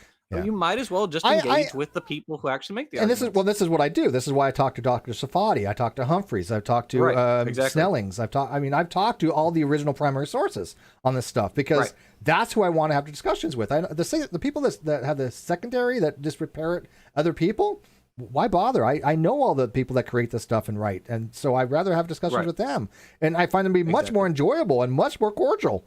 So I mean, and people know I'm not BSing. They know I do talk to these actual people. I mean, how many times I've had even like Dr. Hugh Ross on him? He's a friend of mine at this point. I get to hang out with him in Fullerton. And although he's not a younger creationist, he's still a former creationist. But yeah, Standing for Truth. I mean, I would love to know his actual. You know what, Standing for Truth here. I want to know your position on Dr. Tompkins' work on the DDX11L2 gene for the human chromosome fusion site for PT 11 and 12. Was it 12? Is 11, 12 or 12 or 13? It's 11, 12, isn't it? It's been a while. I think it's 11. Yeah. I think it's 11, 12. I'm not positive, but I do. Yeah, think either it doesn't matter. 2A and 2B. We'll call it that. Yeah. But I think it's pan troglodyte 11 and 12. So I want to know from you, Standing for Truth, can you tell me where Dr. Tompkins got his evidence for I think it was a 3,000 for the transcription rate for the intestines tissue? He got a 3,000 RPKM from what he called the canonical transcription, when there's no evidence for that pseudogene of any transcription whatsoever besides spurious. I'd like to know where he got that information from. Why he says it's an active gene when it doesn't even have a promoter reason. Yeah, I think you're barking up the wrong tree on that one. But well, I mean, I'm just curious what's his position on it. By the way, we have Dr. Cross in the live chat too. Maybe she's actually looked into that. I don't know. I don't know if she's ever looked into the human chromosome true fusion. It's been a while since I did. I have too. It's been 3 years since I've addressed that topic. But yeah. Anyways, moving on though. But maybe he'll let us know what he thinks of the DX11L2 argument. Quote. Here's that weird sentence again. Only science and the fact and scientific theory of evolution can debunk science and the fact and scientific theory of evolution. I just hate that sentence. I'm sorry. Bad. I just hate it's it. Awful. Oh, wait. He says the so-called fusion site is an overlap of highly functional gene. You don't gain highly functional genes by slamming together 2 chromosomes. You're just parroting Trump. You're just parroting Tompkins. Yeah. That's exactly what Tompkins has said. Okay, great. What evidence is for that? Where is these transcriptions? Where is the highly functional? He calls it a highly functional gene. So I'm asking you, Stand for Truth. No, it is a telomere specific pseudogene. Show me in Assemble or any other site out there for a transcription for that pseudogene of the DDX11L2 gene, DDX11L2. Show us where it's transcribed to be highly functional. That's what I'm asking for, evidence for that. Because I've never found it. I've never seen it. I've asked. We've talked to Dr. Tompkins. Nobody's provided this actual evidence for this transcription for a highly functional gene. Ruhif has actually done studies on that. Yes. Yeah, he absolutely destroyed Tompkins on that point, which was hilarious. Yes, there's zero evidence that I found for that. So if you claim it's a highly functional gene, show us the transcription for it. Show us what the RPKM is on it. Okay, is that fair? I think that's a fair question. I think that is a fair. All right, moving on here. Anyway, so that was the sentence from the guy. From the post, and so Cowboy's responding that by saying, quote, by what standard, who made that clump of humbug into law? Is evolution a fact or a theory? Actually, when you come across insistence that evolution is a fact, it is not coming from someone who is knowledgeable about science or is deceptive. That happens a lot because science does not prove anything. I don't think that's what he was saying. His lack of knowledge of science itself is obvious when he says theory and fact, because he is at odds with other evolutionists, and it cannot be both. And go ahead. I'm gonna. And by the way, I have read Dr. Tompkins' paper. That's how I recognized what you said, because those are his words as a highly functional gene. So yes, I've read his papers. He doesn't include his data. Nowhere in his paper does he show where he got his information from. Where's the original sourcing? Nowhere does it. Go look. Go read his paper. So okay. Go to his channel and get the original, because I've never seen it. That's all you got to do is tell me what database to go look at to see the canonical read of the DDX11L2 gene. Right? Okay, I think I see what he's saying. I was trying to figure out what he was referring to. So he's not technically wrong by saying he's saying the fact and the scientific theory of evolution. When he says it's at odds, so it is a fact that evolution happens, that populations have variations, and those variations are subject to natural selection. The theory of evolution is a body of facts, right? Absolutely These are not the same thing. And so if you take like one of the classes actually that I TA'd this past semester was a sort of an intro to reading scientific literature class, and some of the stuff I got was pretty hilarious. Like there's a question on one of the papers about, does science disprove God? And you'd be saddened and kind of humored to see how many people answered yes. But yeah, science doesn't disprove God. Science has what's called non-overlapping magisteria. It doesn't address the God concept. But it's like this: gravity is a fact, and then there's a theory of gravity that explains these facts. Right, exactly. Right? And so that's what he's referring to here, and I think he's and standing for truth doesn't seem to understand the question. I'm not asking you for Tompkins' work. I'm asking you for the original citation of what Tompkins used to claim a highly functional gene from the canonical read across the transcription, across the fusion site. That's what he's claiming. We know that doesn't happen. We know that is a cryptic centromere, right? We know that is a cryptic centromere. There's no canonical read across the cryptic centromere. There might be spurious transmissions or transcriptions, but no database do I have found when I was doing this and reading about this that have that data. Well, So standing for truth doesn't understand something. Film yeah. at 11. Yeah, no, I get along with standing for So- truth. We don't have any issue with each other. We really, honestly don't. But I get discouraged when I ask a simple question and I get no answers. You know, like read this paper. Oh, Dr. Tompkins says no. I want the original primary source, not Dr. Tompkins' work. I'm familiar with his work. I've read his work. Hi. Yeah. But anyways, moving on to here. Yes, he's right. Science does not prove anything. We Right. all do accept this, right? We don't want to say science proves anything because here's a fun fact. Once something is proven, it can never be disproven. And this is another mistake that atheists have said numerous. Right. Atheists, stop saying, I can only disprove your God once you prove it. No. Once God has been proven, there's impossible to disprove. I'm going to say this again for the ones standing in the way back. Once something has been proven, it can never be disproven. Say it with me. Memorize that sentence. Right. And proof, in science, we don't use proof. Proof is like mathematics and philosophy because you have like these like axioms that you start at the base with and then you work up from there. We don't have that in science. We have like observations of the natural world and these, and you can accrue facts about certain observations and certain ideas, which make them very, very, very watertight, but they're never proved in the philosophic or mathematic sense. You can even have math or philosophy within a theory, but that doesn't make the theory itself proved. Exactly. Yeah. So we don't prove scientific theories. We don't want them proven because that means they're not going to be changed. And by the way, Stand for Truth says he will go read the paper and see if he can find that data. Awesome. That's what we like to see. That is the best thing I could ever get from somebody to say, look, I'm going to look into it and get back to you on it. Sure. Love that. That's what we all should do. I do that all the time. Somebody says, hey, such and such. I'm like, I have no idea. I'll look into it and get back to you on it. Right. Yeah, absolutely. All right. So yeah, this again, I think he's also, I think both the person who was responding to Cowboy didn't actually address the argument, and then kind of in turn, Cowboy is not really addressing what he said. He's kind of misunderstanding what he's saying, so it's wrong on both sides, really. Quote, Good Sean also tried to demonstrate the tribalistic club of evolutionism, where only card-carrying members in good standing can debunk science, a remark that's too vacuous to examine in detail. He would be accepted by Evo-fascist overlords. What is the...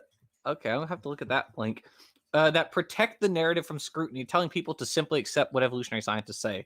Come to think of it, that's happening as we speak in the formerly United States. Oh, Christ. Okay. Somebody had asked if we're going to solve NP, P equals NP. By the way, we have actually solved P equals NP to a certain degree. The problem is what's called the NP complete.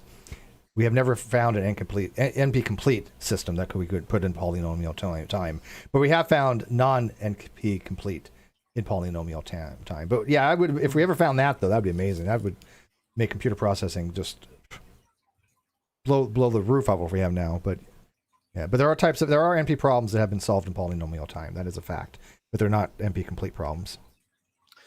So this Evo fascist blog post that he wrote years ago, he's just saying he's basically just saying if you are a prominent name atheist, you're an Evo fascist. That's really all he's saying. And I'm not quite sure what the point of the entire paragraph is, to be honest with you. Yeah. Yeah. So, but we'll move on because I don't know really what to even address there. Because evolutionary scientists are not had anything to do with Evo fascists. They're just they have their stance because of the evidence supports it. That's all. Yep. Yeah. There's nothing really in this even an argument. He's just kind of name calling. Yeah. So. All right. Moving on. Quote, religious beliefs are not facts, nor are they scientific, and they can't prove or debunk anything. Non sequitur and straw man. Religious, unscientific views of evolution and science cannot prove or debunk religion. I don't know what he means by non sequitur. A non sequitur is a okay. Let me tell you about the hard non sequitur is because hey, I had a show like that. Non sequitur. Yeah, that sounds familiar, right? I had a show named this, so I hope to God I get it right. A non sequitur is any type of formal logical fallacy. Formal. So in other words, if the conclusion doesn't follow from some kind of rule of inference, that is a non sequitur. It means it does not follow. Okay, that there's no argument to be really had here, except that religious beliefs are not facts, nor are they scientific, and they can't prove anything. That's an argument, but he's not using any kind of like logical inference there. He's just making some statements that look, a religious beliefs like let's say I believe Christ came back from the dead. That has not been established as a fact. As far let's frame this in the scientific community. Okay, as far as science, that has not been determined to be a fact. I think we all could agree upon that. Yeah. It cannot prove anything. Well, again, science doesn't prove anything or debunk anything. Well, possibly. I mean, some religious beliefs may be able to debunk things scientifically, but because I don't think any scientists are going, hey, scientifically speaking, we can come back from the dead. I don't know any scientist who thinks this, right? So in the scientific community, unless they're being handed a big bag with a dollar sign on it, right? But I'm fine with it when a theist says, look, we're not talking about science, we're talking about a supernatural event. That's what makes it so miraculous. Okay, that's great. Whatever, we're gonna have a discussion on that. It's when they say science shows that we can't come back from the dead. Well, the theist is not claiming that, though, and that is traumating the theist, right? The theist is not saying, hey, look, according to biology, we can come back from the dead. No scientist says this, right? Right, yeah, and again, it has nothing to do with non sequitur. He's not making a straw man. He's just putting a statement out there.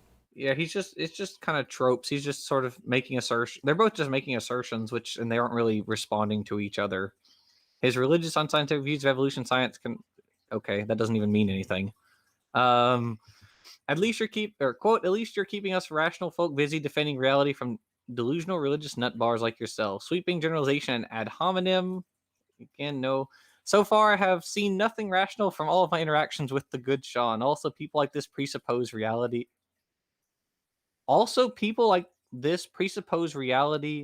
Is atheistic naturalism. I had to make sure I was reading that sentence correctly. Yeah, we all do presuppose a reality. I agree with that, but I don't think we all presuppose atheistic naturalism. I don't. Nope. Yeah, no. Okay. This remark has no scientific basis, but is nonetheless taken by faith 3 times a day with a tall glass of. This kind of reminds me of two people that really are not that familiar with the topics, trying to engage, and it's kind of like I guess maybe two people trying to have a sword fight with butter knives. Yeah, pretty much. Yeah, nothing really deep here. Yeah. I'm not trying to diss on Cowboy, but this is not deep stuff, dude. Okay? No, look, I've never met this guy. I don't know what his background is or anything like that. If he wanted to have a conversation about evolution, I'd be happy to have this conversation. That's fine. I have no problem. And I would in any topic that I know about. Yeah, it's just this. He seems passionate about it, like we said earlier, but he's just not familiar with this topic. And it's like if he wants to engage on a higher level with this, he needs to talk to people who have some familiarity with this subject. Yeah, at least get the fallacies right. Stop throwing out these fallacies, because these are like they're called straw crows. The people just throw out things like straw man.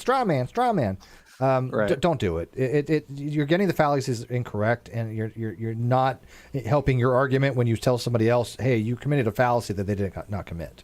Right. Right, yeah. Bodie Hodge over at Answers in Genesis likes to do that. He's throwing out fallacies I've never even heard of, like was it the emotive language fallacy? Have you ever heard of? Is that a thing? Well, I haven't heard it phrased that way, but I mean there is pathos, logos, and ethos, which is perfectly fine, but they can go to the extreme to say, look, I'm argument from emotions. Right, to try to say, we shouldn't have abortion because the pain it causes, a woman. Well, that's an argument from emotion kind of thing, right? I mean, the emotional pain that may have later on in their life, that's an argument from emotion. So maybe that's what he's referring to. Again, most names of fallacies have 3 or 4 different names as well, Seriously, sure. I mean, if you go look at fallacy, Sure, that's fair.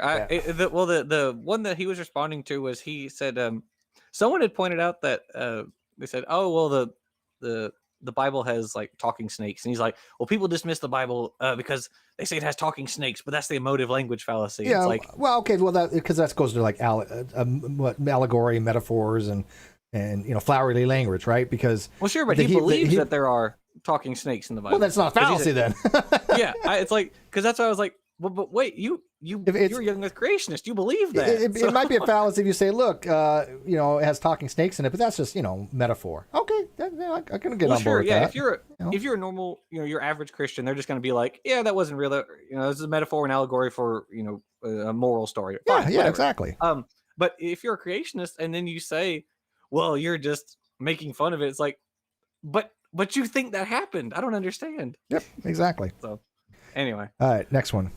Let me know when you have evidence of the supernatural so you can have credibility on your side instead of just relying on pseudoscience. Religious faith that does nothing in relying does nothing in reality denying religious beliefs that you wish were true. Yeah, I don't like that Oh. statement for the fact when it's like saying, "Hey, look, when you can prove to me the Riemann hypothesis." Well, look, I believe the Riemann hypothesis is true. I can't prove it. I'm not going to be able to prove it to you, but I still believe it's true. So don't ask me to give you evidence of it, other than what basic evidence we understand for the Riemann hypothesis. We're certainly not going to be able to prove it, right? Because I don't have the skill set. But so when you say, "Well, give me evidence of the supernatural," you're just basically discounting everything. You're just basically saying, "Look, I'm just going to discuss. I'm not going to even have a discussion with you because look, you can again going back to the Ouija board thing. Maybe that's evidence, maybe it's not, right? And I don't think it is, but just somebody who has experienced that stuff, they can say, "Look, this is what I experienced with stuff," and Right. then you can go try it. And anybody who's ever played with the Ouija board, it is freaky. Okay, it is freaky, right? And we've all Right. seen weird things. We've all had lucid dreams. We've all seen the things out of the corner of our eye. Well- Now, are these strong evidences? No, right? But there are things to be discussed and evaluated. I've never had as of yet I've never had any experiences that I would attribute as supernatural. I've never had like well, you got a girlfriend. That's a miracle. yeah. You know what? All right, fair enough. Yeah. Divine intervention. That actually does remind me of something.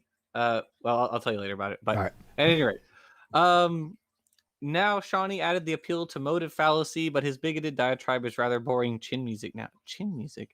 These people have yet to actually address anything that creationists present, preferring ridicule and laughing at you emojis. Well, he's got a point there. I mean, I do see, Yeah. new atheist TMs do that, right?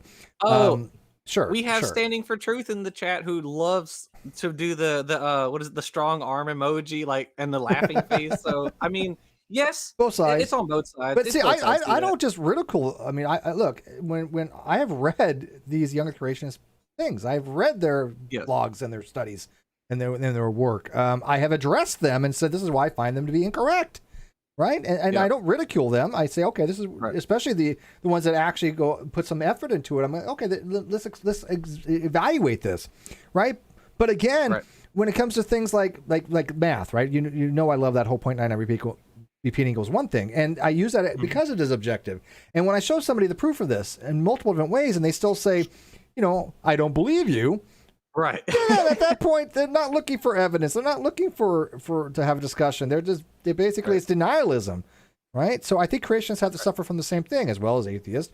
They just have a denialism. They have to be right at all costs, and any piece of evidence you do give them, they're going to deny by fiat. That's not having a conversation, though. Right. Yeah. And that's why when I see you arguing like the P and Q and not logic with people, I'm like, just stop trying to argue with him. He's got your beat. That's Just what Landon stop. has. Yeah, Landon Curtin, one of my favorite mathematicians of all time, a very well-known computer scientist in the world. I love the way he put it. He said, "Look, if you argue with Steve facts, you're probably gonna be wrong, and you're gonna piss Steve off." That's basically what he said. Because I've seen Like, those don't argue conversations. facts with Steve. I'll look at a couple of the tweets where you'll start getting into the actual mathematical logic of it, and they're just kind of like, no. And you And I'm can't like, win, though. People say, well, can you dumb it down and make it simple? And I'm like, sure. And then I do that. They're like, oh, well, you're just making it too simple. Prove it. I'm like, I just did. It's like, make up your mind. I don't know where to go Yeah. sometimes. I'm like, should I be technical or should I be, layperson? Whatever. I just tell me what you want. But you're technical in one place, and they'll go, oh, it's too technical. Then you make it very simplistic, and then they say, prove Right. it. Right. Yeah. They don't want it. Darned if you do, darned if you don't. Right. Yeah. Right. Chin music, is that violin? Sounds like a violin. Fun fact. Do you know the first instrument I started playing in 4th grade was violin? True fact. I did not know that. Yeah, Johnny we Rose don't Up Your have- Bow. Yep, I played it. We don't have any violin players here. We have drums and a piano, but no violin I players. remember how to play with a dam, but I remember how to hold the violin. But yeah, I used to play violin. I get played all the time. Does that count? Ah! Yeah. Welcome to the atheist community. I guess. Yeah. Then he posts another tweet. Well, I hang on. think, There's more. Indeed, they are sorry. intolerant mesotheists. Okay. Oh yes. Let me make this very clear. Sorry. This is philosophy here, guys. Atheist cannot be mesotheist. Because in order to be a mesotheist, you have to believe there's a God. Because that means you hate God, not the concept. That would be an anti-theist. You hate God. In order to hate something rationally, that object has to exist. If I say I hate unicorns, right? I'm hating the concept. I'm not hating the object because there's no object that exists for my hate to be the object, the directed towards, right? Right. So I can't. If I say I hate unicorns, it's understood that I'm talking about hating the concept of unicorns, not hating the object, right? Because I don't believe in unicorns. I believe they don't exist. Right. It's the same for. I think we both, in a sense, dislike young Earth creationism because it confuses and makes a lot of people think wrong things. But young Earth creationism is not true. It is a false concept, and so. Yeah. Oh, super chat! Thank you, Stefan, for 20 Canadian. That's like 23 cents American with the exchange rate. Thank you. No, I'm kidding. No, it's about the same. Steve, you did not read everything creationist right. Dr. Charles Lucas published Universal Force Theory book and is accepted by atheists. You did not ever mention it. Even there is atheists who accept it. I did look into Charles Lucas's stuff. It has been a while. I would have to go back and review it though. But I have looked into Universal Force Theory. So. I find when people say even, but I don't recall it. I just it's been a while. I find it's almost always true when a creationist says even atheists accept this. That is quite opposite of reality. Yeah. Like, well, no. Yeah. Everyone accepts Sanford's genetic entropy. No one does. Not a single person. Yes. So, and then they'll say things like that, or everyone accept Tour's argument, or nope, no one does. Sorry. And yeah, so anyway, yeah. So he's referring to something I've looked into before. It's Universal Force derived from a more perfect union of axiomatic empirical scientific methods by Charles Lucas. Yeah, but I haven't read it, so I haven't evaluated it. He's a theoretical physicist. I don't know anything about it. Yeah. But again, I'll be when I do have time to look at it more, then I will. But I haven't yet. But I am familiar with him. As usual. Sorry. Also, the usual tactic. The usual tactic has come into play again, change the subject and attack. I mean, neither of these were actually on subject, so yeah, whatever. Then he posts this tweet, which is pretty horrible, and whoever did it should feel bad. I don't even think that needs to be read out loud. Yeah, I don't want to. So we're going to move on to the next one. All right. I am once again asking why, if evolution is true, atheists and evolutionists use faulty science research, protect evolution from question, intimidate, suppress discussion, blackball creation science, and need to lie. Let it stand on its own merits. This child believes that bad science must be evo-splained away. Yeah, who's committing a fallacy to motive now, right? I mean, if evolution is true, sure, it's a stand on its own merit. Go ahead, ask the experts. Right? Write your research papers. Nobody's stopping you. But if your research paper is wrong and you use a bad methodology, you have bad fundamentals, of course they're not going to accept it. Right? That's the problem. If you have bad foundations, then nobody's going to accept what you have to say because you got the fundamentals wrong. It's not that they're blackballing anybody. It's not that they're suppressing discussion. Here's the thing in science. If you have a legitimate argument and you fight for it and you show the scientific community that they're wrong, they will adopt it. That's exactly what we started with this whole thing when it came to the jumping genes with Barbara McClintock, or when it came to endosymbiosis with Margolis. They fought for that. They fought for those ideas. Yep, they did. And they presented evidence. That's where the problem, I think, that you're having, Cowboy, is there's been nothing in creations that we have seen that has in any way gone against the evidence that we do know about with evolution and physics and science and nothing, absolutely nothing. That's the problem. Right. Yeah, exactly. If they had, and there are, in fact, young Earth creationists who have published in the regular literature. Sure. How do you think they got their PhDs? Yep. Whether it's Snelling. And by the way, they all use old time. They use deep time. Like, how do you think a PhD in nuclear physics gets a PhD? They use deep time. They have to. They have no choice. Right. Yeah, Andrew Snelling has written articles where he uses deep time to explain certain geologic formations. Yes.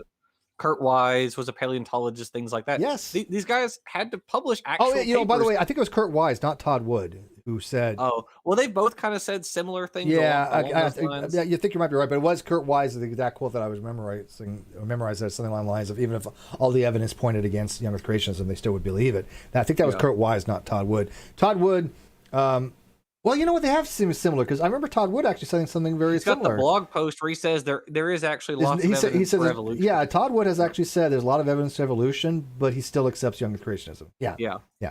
So there's been a couple. But Kurt Wise he legit said it doesn't matter how much evidence there is, he still will be a young Earth creationist. You're right. Yes, yeah, and in fact, he actually was one of the students of Gould, so he knows for a fact how much evidence there is for evolution. Amazing. So, So yeah, at any rate, and then the last at the end one is just kind of, it's just a altar call. So at any rate, but yeah, if you want to write a technical paper, go ahead, do your research, write it up, have it peer reviewed by all means. No one is stopping you. Nope. The problem is most creationist organizations realize it's not going to fly in the scientific community because they'll get utterly eviscerated, and so they have their own in-house journals like Creation Science Quarterly, or I mentioned it. I mentioned in the journal Creation. There you go. Yep, in the journal Creation. What is it? Biocomplexity over at the Discovery Institute. There's a couple others like that, but that they know they have to publish in-house because they know they'll get eviscerated outside. Yeah, and they're basically, their level of quote peer review is, hey, can you read this? Yeah, it looks good. Okay, that's it. It's not any kind of academic peer review type process. If it does get in like an actual peer review, it's usually a pay-to-play one, like what is it, the Journal of Theoretical Biology? Mm-hmm. I think that's one of them, or it's like basically anything gets through. Yeah. There's some journals that have they're low impact journals that you just basically give them a fee and they'll publish anything. Yeah, we know that. We recognize that. That's happened a couple of times, and usually their arguments they argue almost nothing in the many ways, and so it's kind of like, okay. And even when they write their blogs, which again, I have nothing against writing blogs, right? I mean, I don't. Sure. I write a blog, right? And it could be right or wrong. It's not peer review. And if I'm one of those people, though, is I'm so heavily criticized that if I write something in a blog and it's wrong, people are going to tell me. People do tell me. I do go back and edit. I will tell you right now, I edit my blogs. The reason being is I want them to be correct. It's not that I'm trying to hide anything or change anything. If there's a typo or there's a spelling error or if there's an incorrect statement, I go back and I fix them. Okay, and I always said I can revise my stuff.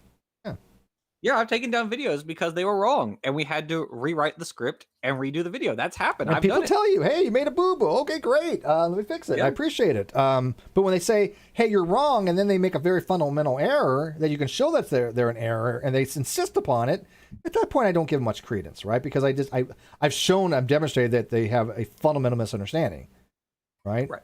But those are always people that have never taken a course in this stuff or read a book on it or read a paper on it. Always. I swear to God, dude, I have never had a person who has a degree or master's or PhD say, "Hey, Steve, you made a mistake here," and not be able to back it up. Right? Never. They've. I'm like, "You're right. Let me fix this." And by the way, most of the time, I'm instantly recognize that they're right. They don't really have to work that hard. When an expert says something about my work, and they point something out, 9 times out of 10, I just think about it, and I just kind of like ponder it and go, "Damn, I think they're right. Shit." Right. You know? Yeah. That's happened to me. That's how I actually, when I first started my channel, it was just me. And then over time, I now have people who edit my scripts also to make sure that what I put out is correct. The Intrigue Pagan line edits my stuff. And I mean, I have Josh Garver, who's a mathematician. He reads my stuff. Landon reads my stuff. I had Dr. Fuzz Rana. He read Gumbos and God. He really liked that essay. And he's got a PhD in biochemistry. He didn't find anything wrong with it. Now, granted, it's not in his area, but he's not an idiot. I mean, Fuzz Rana is a smart dude. Just like, Sarfati is extreme. Sarfati's a recognized genius. Straight up, he's a recognized genius. I don't understand why he tends to younger creationism, but that's, his decisions. But he's certainly not some dumb dude off the street. I really do admire his intellect. And I'm sure if you talk to him about physics, he'll blow everybody out of the water, biochemistry, right? Yeah, something like that. But if he writes a paper on biochemistry, he's not going to use any young Earth creationism information in there. He's going to use, biochemistry. So right, the standard stuff. Right? Yeah, it's we like being right, and when someone tells us that we're wrong, and they have evidence to show that we're wrong, then we want to incorporate that evidence so that we can be right also. Well, It's I remember it's that easy. There was one paper on CMI, and I do not remember who wrote it. I think it was Tompkins, but I'm not positive. I think it was. But like there was on the human chromosome number 2 fusion, and there was a little bit of duplicity there because he was talking about other apes that had like 40 chromosomes and 42 chromosomes rather than like the gibbons. Like, yeah, that's what one of them was. It was a gibbon. Yeah. And he didn't notate it as a gibbon. He put it as a member of the great apes. And it's like, wait a minute, no, gotcha. this is hypoplotade. Did I pronounce that right? I hate that word. Hylobates? Is that how you pronounce the hylobates? Yeah, Hylobates. Okay, yeah. I always say hylobatati, but okay, hylobates. But either look, it doesn't matter. Neither of us, I think, speak Latin, so it doesn't yeah, matter. well, I've had people say hamididae, hamididoi, whatever. Yeah, but the point is the lesser apes, and we already know that the lesser apes can have 40, 42, 44 chromosomes. The whole thing with the greater apes is discovering why we have 46 and the greater apes have 48. That's where the chromosome fusion is important. And why would he put a gibbon and not even mention it's a gibbon in that paper? Right. He's like, oh, well, here's a bunch of apes and here's one that doesn't. Therefore, this evidence is against the fusion site. No, it's not. It's not even the same lineage. It has nothing to do with that. I thought it was a little duplicitous. The gibbons shuffled chromosomes like crazy. Yeah. Unlike the rest of the great apes, who are all have 48 except for us. Yeah, 48 except for us. Yeah, the gibbons are just all over the place. And that's something that younger creationists should question and say, well, why is it we have 46? If we're related to all the other great apes, right? If we're related to chimpanzees and gorillas and bonobos, why is it we have 2 chromosomes less? There must be a reason for this. Yes, there is. We understand the reasons for this. It's a great paper on it. We've known for decades what the reasons was, and eventually we got the technical reasons why. But before, we only knew because of staining. We could see that there was a fusion. But then they've actually sequenced this stuff, and they've looked at the chromosomes, and they know exactly what happened. So, and they found the cryptic centromere that they predicted. Oh, why? Because science makes predictions. Yeah. One of the things about it is people... Well, in that same vein, when people talk about like transitional fossils, like predicted transitional fossils, things like that, in a sense, every fossil is predicted to an extent because paleontologists don't just go out in a field and start digging. How do you know if it had kids? Oh, well, there you go. It had parents, didn't it? How do you know it had parents? So, well, the interesting thing about it is, so when paleontologists, they don't just go out and start digging randomly. They look at a sequence, or they look at these organisms, this lineage. They look at what we know about it so far, and they say, well, if we're looking for the ancestor or close cousins, we have to go to this area of the world because this is where that strata is. That's how they found Tiktaalik. That's how they find basically everything. Yeah, that's how they found Pilopithecus catalonicus in Spain. Same thing. They knew they know the area. They knew where they want to look. They knew what strata. Microraptor, Sphecomerima, Diarthrognathes, Tiktaalik. You don't have enough grant money to just go out and start digging. You have to know where to look before you get the money and dig. What do you remember? You remember Zion Oil? Oh yes, yeah. The fiasco they had where they like 3 dry wells or more because they were like, oh, we're going to go out and just pray where we need to drill rather than use deep time understandings of geology. Yeah, RJ and I, we discussed them a bit in Rocks, and so yeah, they're a pretty funny story. Did we read this last paragraph? I don't remember. Well, I think we skipped it, but let me just read it just to get it out of the way. Sure. These people know that God exists and suppress the truth. That's hyperbolic. I don't know God exists, and by the way, knowledge is a very specific thing in epistemology. I do not believe God exists, and there's no suppression of truth. That is a inflammatory statement. Don't do that kind of stuff. It's no difference than you saying that than an atheist going, oh well, you're pretending to believe that God exists, right? Yeah. It's hyperbolic. It doesn't give anybody any real information. It's just negative rhetoric. When deep time and evolutionary interpretations are stripped away and the evidence is examined honestly, it shows Genesis, flood, and reaching creation. Well, there's absolutely no truth to that statement. If there is, all you have to do is show the evidence because there is no evidence that actually shows this. There's misunderstandings. Okay. Right. There's evidence taken out of context. There's other things, but I have never seen, and I've looked into this stuff a very long time. I mean, I started this channel on this particular topics. I've never seen any evidence that indicates this stuff, and I'm open to I'm open to this. I really am. Look, show me, because I think there probably was a local flood, right? Robert, aka Han Solo, Robert Rowe. He has a really good presentation on why there probably was a Mesopotamian local flood. And I mean, it was the Iraqi floodplain for yeah. a while. So yeah, I mean, that wouldn't be surprising at all to Yeah, but me. he breaks it down geologically, and I'm certainly Sure. not qualified to interpret his data very much, but it sure sounds plausible. Sure. Yeah. But it says absolutely. there's it'd be so impossible for a worldwide flood. Everything is completely just the physics wouldn't even allow for it. And it'd be one thing is if they said, look, the flood was, all this was supernatural. Noah's Ark was all supernatural. God did all this supernatural. But they don't even say that. They say this is science, right? They're saying the evidence is scientific. Well, that clearly is not the case. But he says they need to humble themselves, surrender, and repent before the Creator and Redeemer. I don't think that if God wants people to hey, look, if God exists, why would he not want people to know the truth? And people like myself, who's a non-resistant non-believer, who wants to know the truth, and I'm not finding it, and I have looked, that's not a problem on my end at that point. That is a problem that if there is a flood, he sure didn't leave anything behind. It made me look at it and go, oh, there's a flood here. Because, by the way, I never believed in a global flood. Even when I was a theist, I thought the entire story was completely impossible. Just completely impossible. And I mean, from a physics standpoint, it is. Yeah, absolutely. And this, again, they're not citing it as a miracle. They're not saying, hey, God suspended laws of physics. They're saying this actually is science, that we have scientific evidence of a flood. Right. Absolutely not. Because they paint themselves into a corner. They both want this to happen, and they want the science because they know people listen to science. Yeah, exactly. You can't have it both ways. Sorry. Yeah, and he says, if I don't do it now, they'll do it later, whether they like it or not. Well, okay, well, that's fine. And I'll just go, hey, God, you could have done a better job of leaving us this evidence, because look, I'm a pretty open-minded person. I don't know how many people are more open than I am. I get along with theists and non-theist and atheist, and I get along with all kinds of different people with different beliefs. Yeah. Absolutely. And I got to say, just show me, like, for example, like the whole 9 repeat equals 1. Show me the math that makes those inequality, and I'll be happy to review it. Do you know how many people have? I'll give you a hint. It's equal to 0.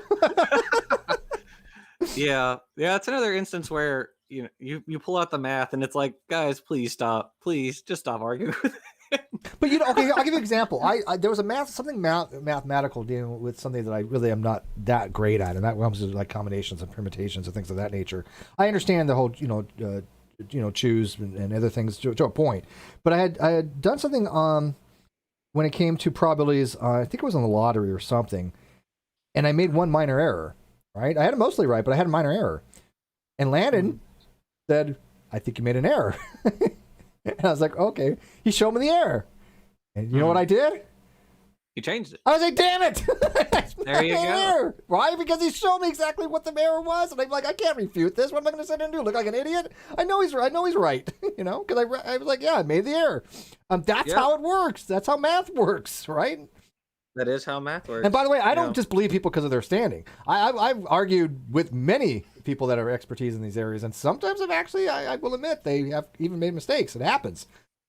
But I don't say that they're. I'm not gonna go, oh, you're an idiot. Blah blah blah. I'm gonna be like, okay, why is this? Show me where I'm wrong. And sometimes they do, and sometimes they don't. I've corrected experts, but they do so in a very formal way. It's like, okay, here's the math. Let me show you where the math went wrong, and then you can go objectively validate that, right?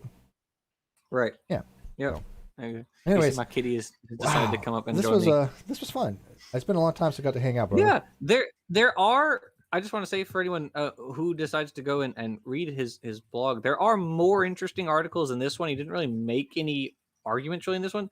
There are others, one like the beauty and the failure of sexual selection, which he actually attempts to make some arguments. They're very bad arguments, and I kind of outlined the problems with that on Facebook. But that one at least has some arguments to it. What I'd like to see? I would like to see people do these reviews on my blog. I know Cheshire has sort of. I mean, she's talked about them. She doesn't really review them per se, but I mean, she talks about them. But I guess she has. Because she's had Answers and Reason come on, and Dave, who's a philosopher, he's evaluated. But I mean, I've never had like a person who thinks that my blog is wrong evaluate my blogs. I would love that. Why doesn't that happen? I've had and I'm not talking about trolls, by the way. Trolls have, but they got they're not wasting. I mean, that goes without saying. But yeah, I mean I've asked people who comment on my videos or come message me on Twitter because they saw one of my videos and they're like, "Oh, you're wrong," and I say, well, I'd be happy to talk to you, on like Zoom or Skype or something, and they Hmm. usually don't respond, and I'm like, oh, that's kind of sad because I would like to have conversations about it. I think a lot of these topics are very, very interesting. I don't Absolutely. often get to discuss them with people, so Yeah, and we love doing stuff like this. So if you guys find stuff like this, point it out to us. I love doing these reviews. I'm going to try to do one a week, maybe two. I don't know, but no, probably one. But yeah, every so often I find something of interest. This happened to have been, of interest to me because I kind of gleaned through it. Said I got some issues here. And I want to thank Dr. Sarfati for pointing it out, and for Cowboy who wrote this. Maybe he can go through one of my blogs and he can rip it apart as much as he wants, and we can go from there. and I'd be happy to talk to you if he does want to do that. And if he wants to call, look, if he wants to come on, that's fine too. One of these days, if he wants to like join you and I, or if he wants to call in on Judgment Call. By the way, if you guys haven't watched, I'm gonna plug me real quick. That sounded bad, but if you want to go, if you want to go watch something that was amazing, go watch last Monday's Judgment Call. It was very long, much longer than we had anticipated. I said to Chesh Pryor, I was like, man, dude, I only want to do like an hour. Because I just don't, the 2 hours things just kill me. And she's like, yeah, that sounds fine. But I said, well, people call in and it gets engaging. Of course, I'm not going to cut it short. 3.5 hours later, it's like something 3.5 hours later. But the calls were just, oh my gosh, it was like pulling teeth. You got some interesting characters, huh? Yeah. I look over this one. It was called the Atheists Are Indeed Religious. I don't know, it's really short. But I'll look at some other stuff he has. I looked at that one, yeah. You should check out Beauty and the Failure of Sexual Selection. That one's what does he have it linked on here? Oh, here, I'll just put it in our little side chat.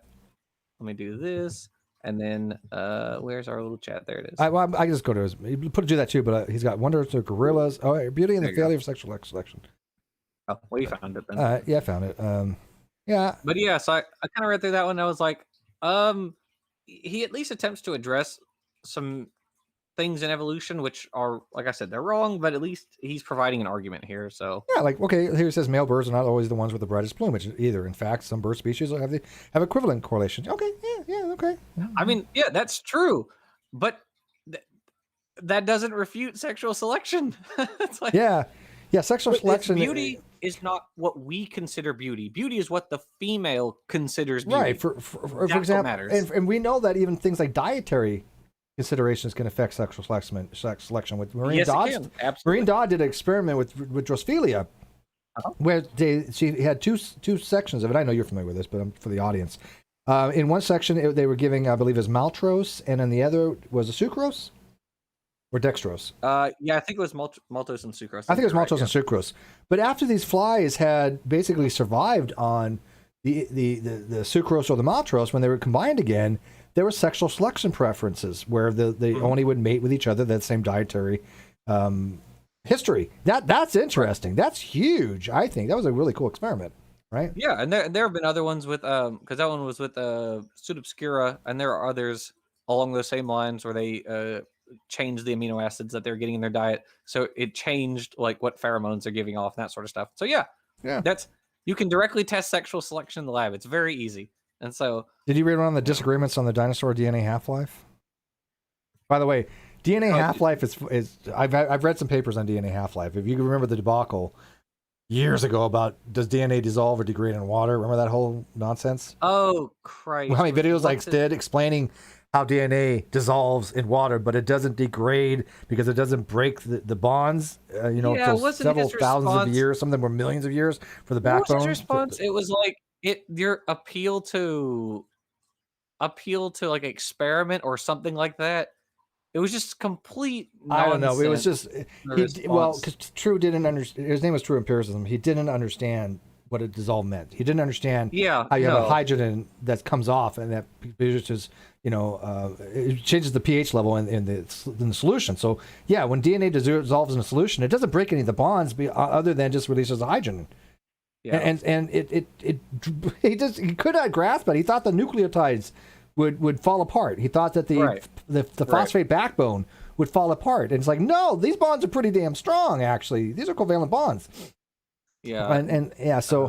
That was amazing back in the day how long that lasted, where he could not understand the concepts when it came down to what is being of a solvent, and a solute. So you want to know a fact, Steve? I have never spoken to G-Man. Oh, we need to fix that. I have never in my what is it? It's 2021. So I started He reaches out to in me every so often. I started in 2016, and I think like everyone I know has now talked to G-Man. I have never spoken to G-Man. Yeah, I'm not saying that's he messaged me about a week ago on he messaged me every so often on Skype. He and Cheshire have a thing going on. I don't know. It's just I don't know if that's an accomplishment or what, but I just never. I can make that happen anytime you want. I'm not saying I necessarily want to. I'm just telling you I haven't. Evolutionists sure are experiencing nice cognitive dissonance about claims of dinosaur DNA. Yeah. I'm sure he's a nice guy. I just, I think we're all. Oh no, I with can't. I really can't stand. No, G-Man and I have had a odd history.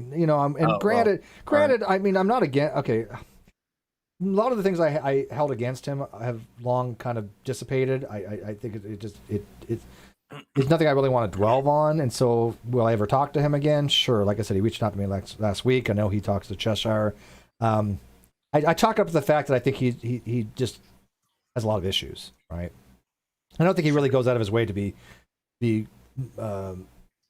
evil things that I think he's done. I don't think he really knows what he's doing. Does that make sense? Sure. I just don't want to think that he's that capable of certain things. And so, sure. Maybe I'll have him on again. He published an article today on marine creature extinctions and the Genesis flood, which is extremely short. Holy cow. Well, on this one thing, he says, so evolutionary paleontologists to think about evidence of proteins, chromosomes, and chemical markers of DNA in exceptionally preserved dinosaur cartridge reported last year, blah, blah, blah. He talks about Mary Schweitzer, right? And I've had Mary Schweitzer on as a guest who studied under Horner. Was it Jack? I thought it was Jack Horner. Is it John Horner? I thought it was Jack Horner. I think his name is actually John Horner, but he also goes by Jack. Oh, okay. But she was very clear that the evidence, and I actually read Dr. Fuzrana's book on this called "The Dinosaur's Age" and I have it. Dinosaur Blood. And the dinosaur. What was it? Dinosaur Blood. And the Age of the Earth. And the Age of the Earth. By the way, that book was sent to me to review. Okay. Yeah, he sent it to me after we had a debate on MDD. It's a very good book. I highly recommend it. Yeah, no, I liked it as well. I was actually, impressed because the science was actually, I looked into the science back then, and he was right on this. And I happen to do it all cards on the table. For those who don't know, I do a show with Dr. Fuzrana called "Agree to Argue" once a month. We don't know if we're gonna have season 2 or not, but whatever. I don't know. But season 1 was really great. And he gives me books all the time to review for him, and he wants a layperson's perspective, and it was really, really good. And Mary Schweitzer was great on this topic, but she made it very clear what she found, and it was collagen. And collagen is a triple helical protein. It's a structural protein.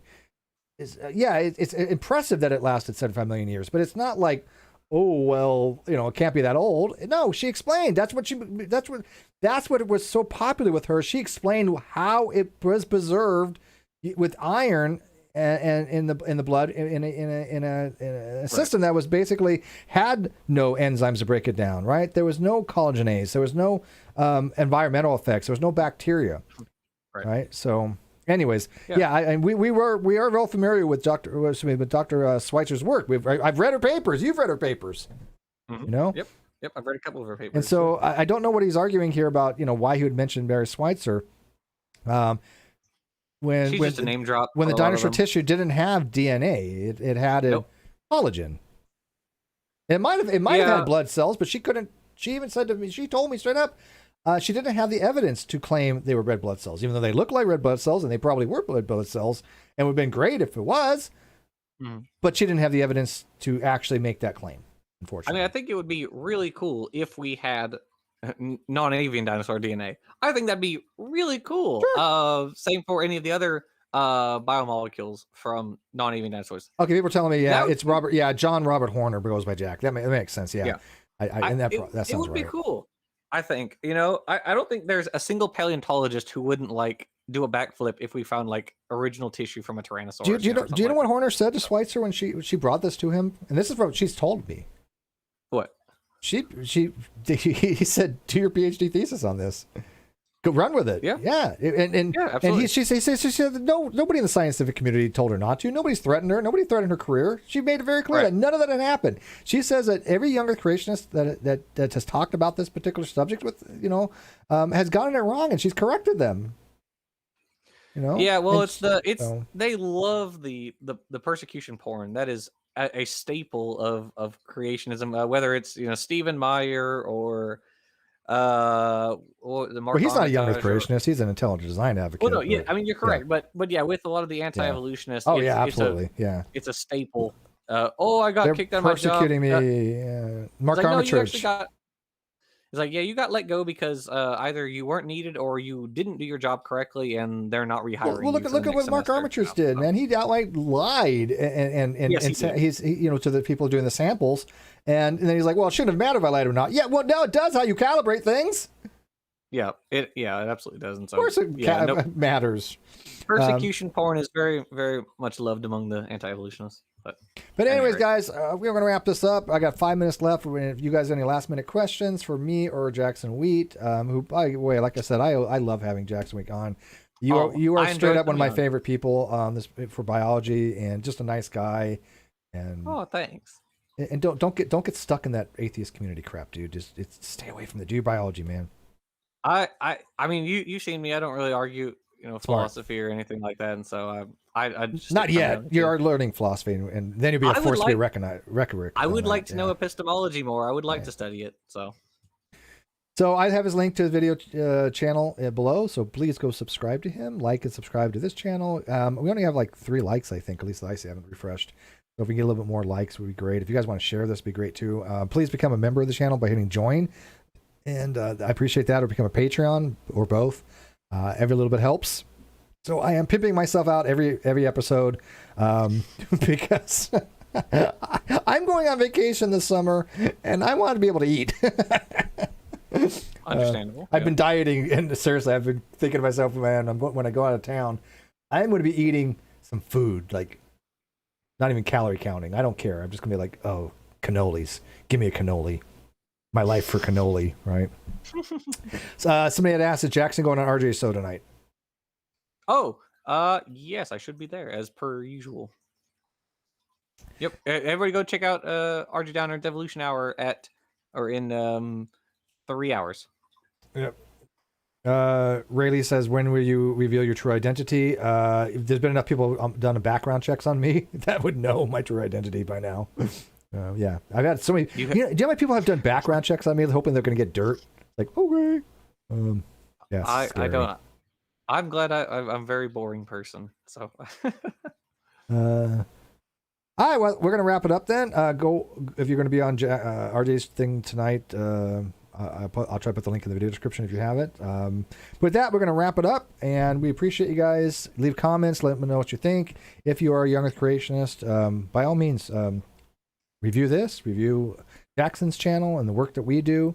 We like to put out content. We like to help out and educate people, and we like to talk about these types of things. And if you guys want to do the same and respectfully critique our work, hey, we're all for it, man. Absolutely all for it. Mm-hmm. Absolutely. All right, thank you, my friend, and thank you guys, and good night.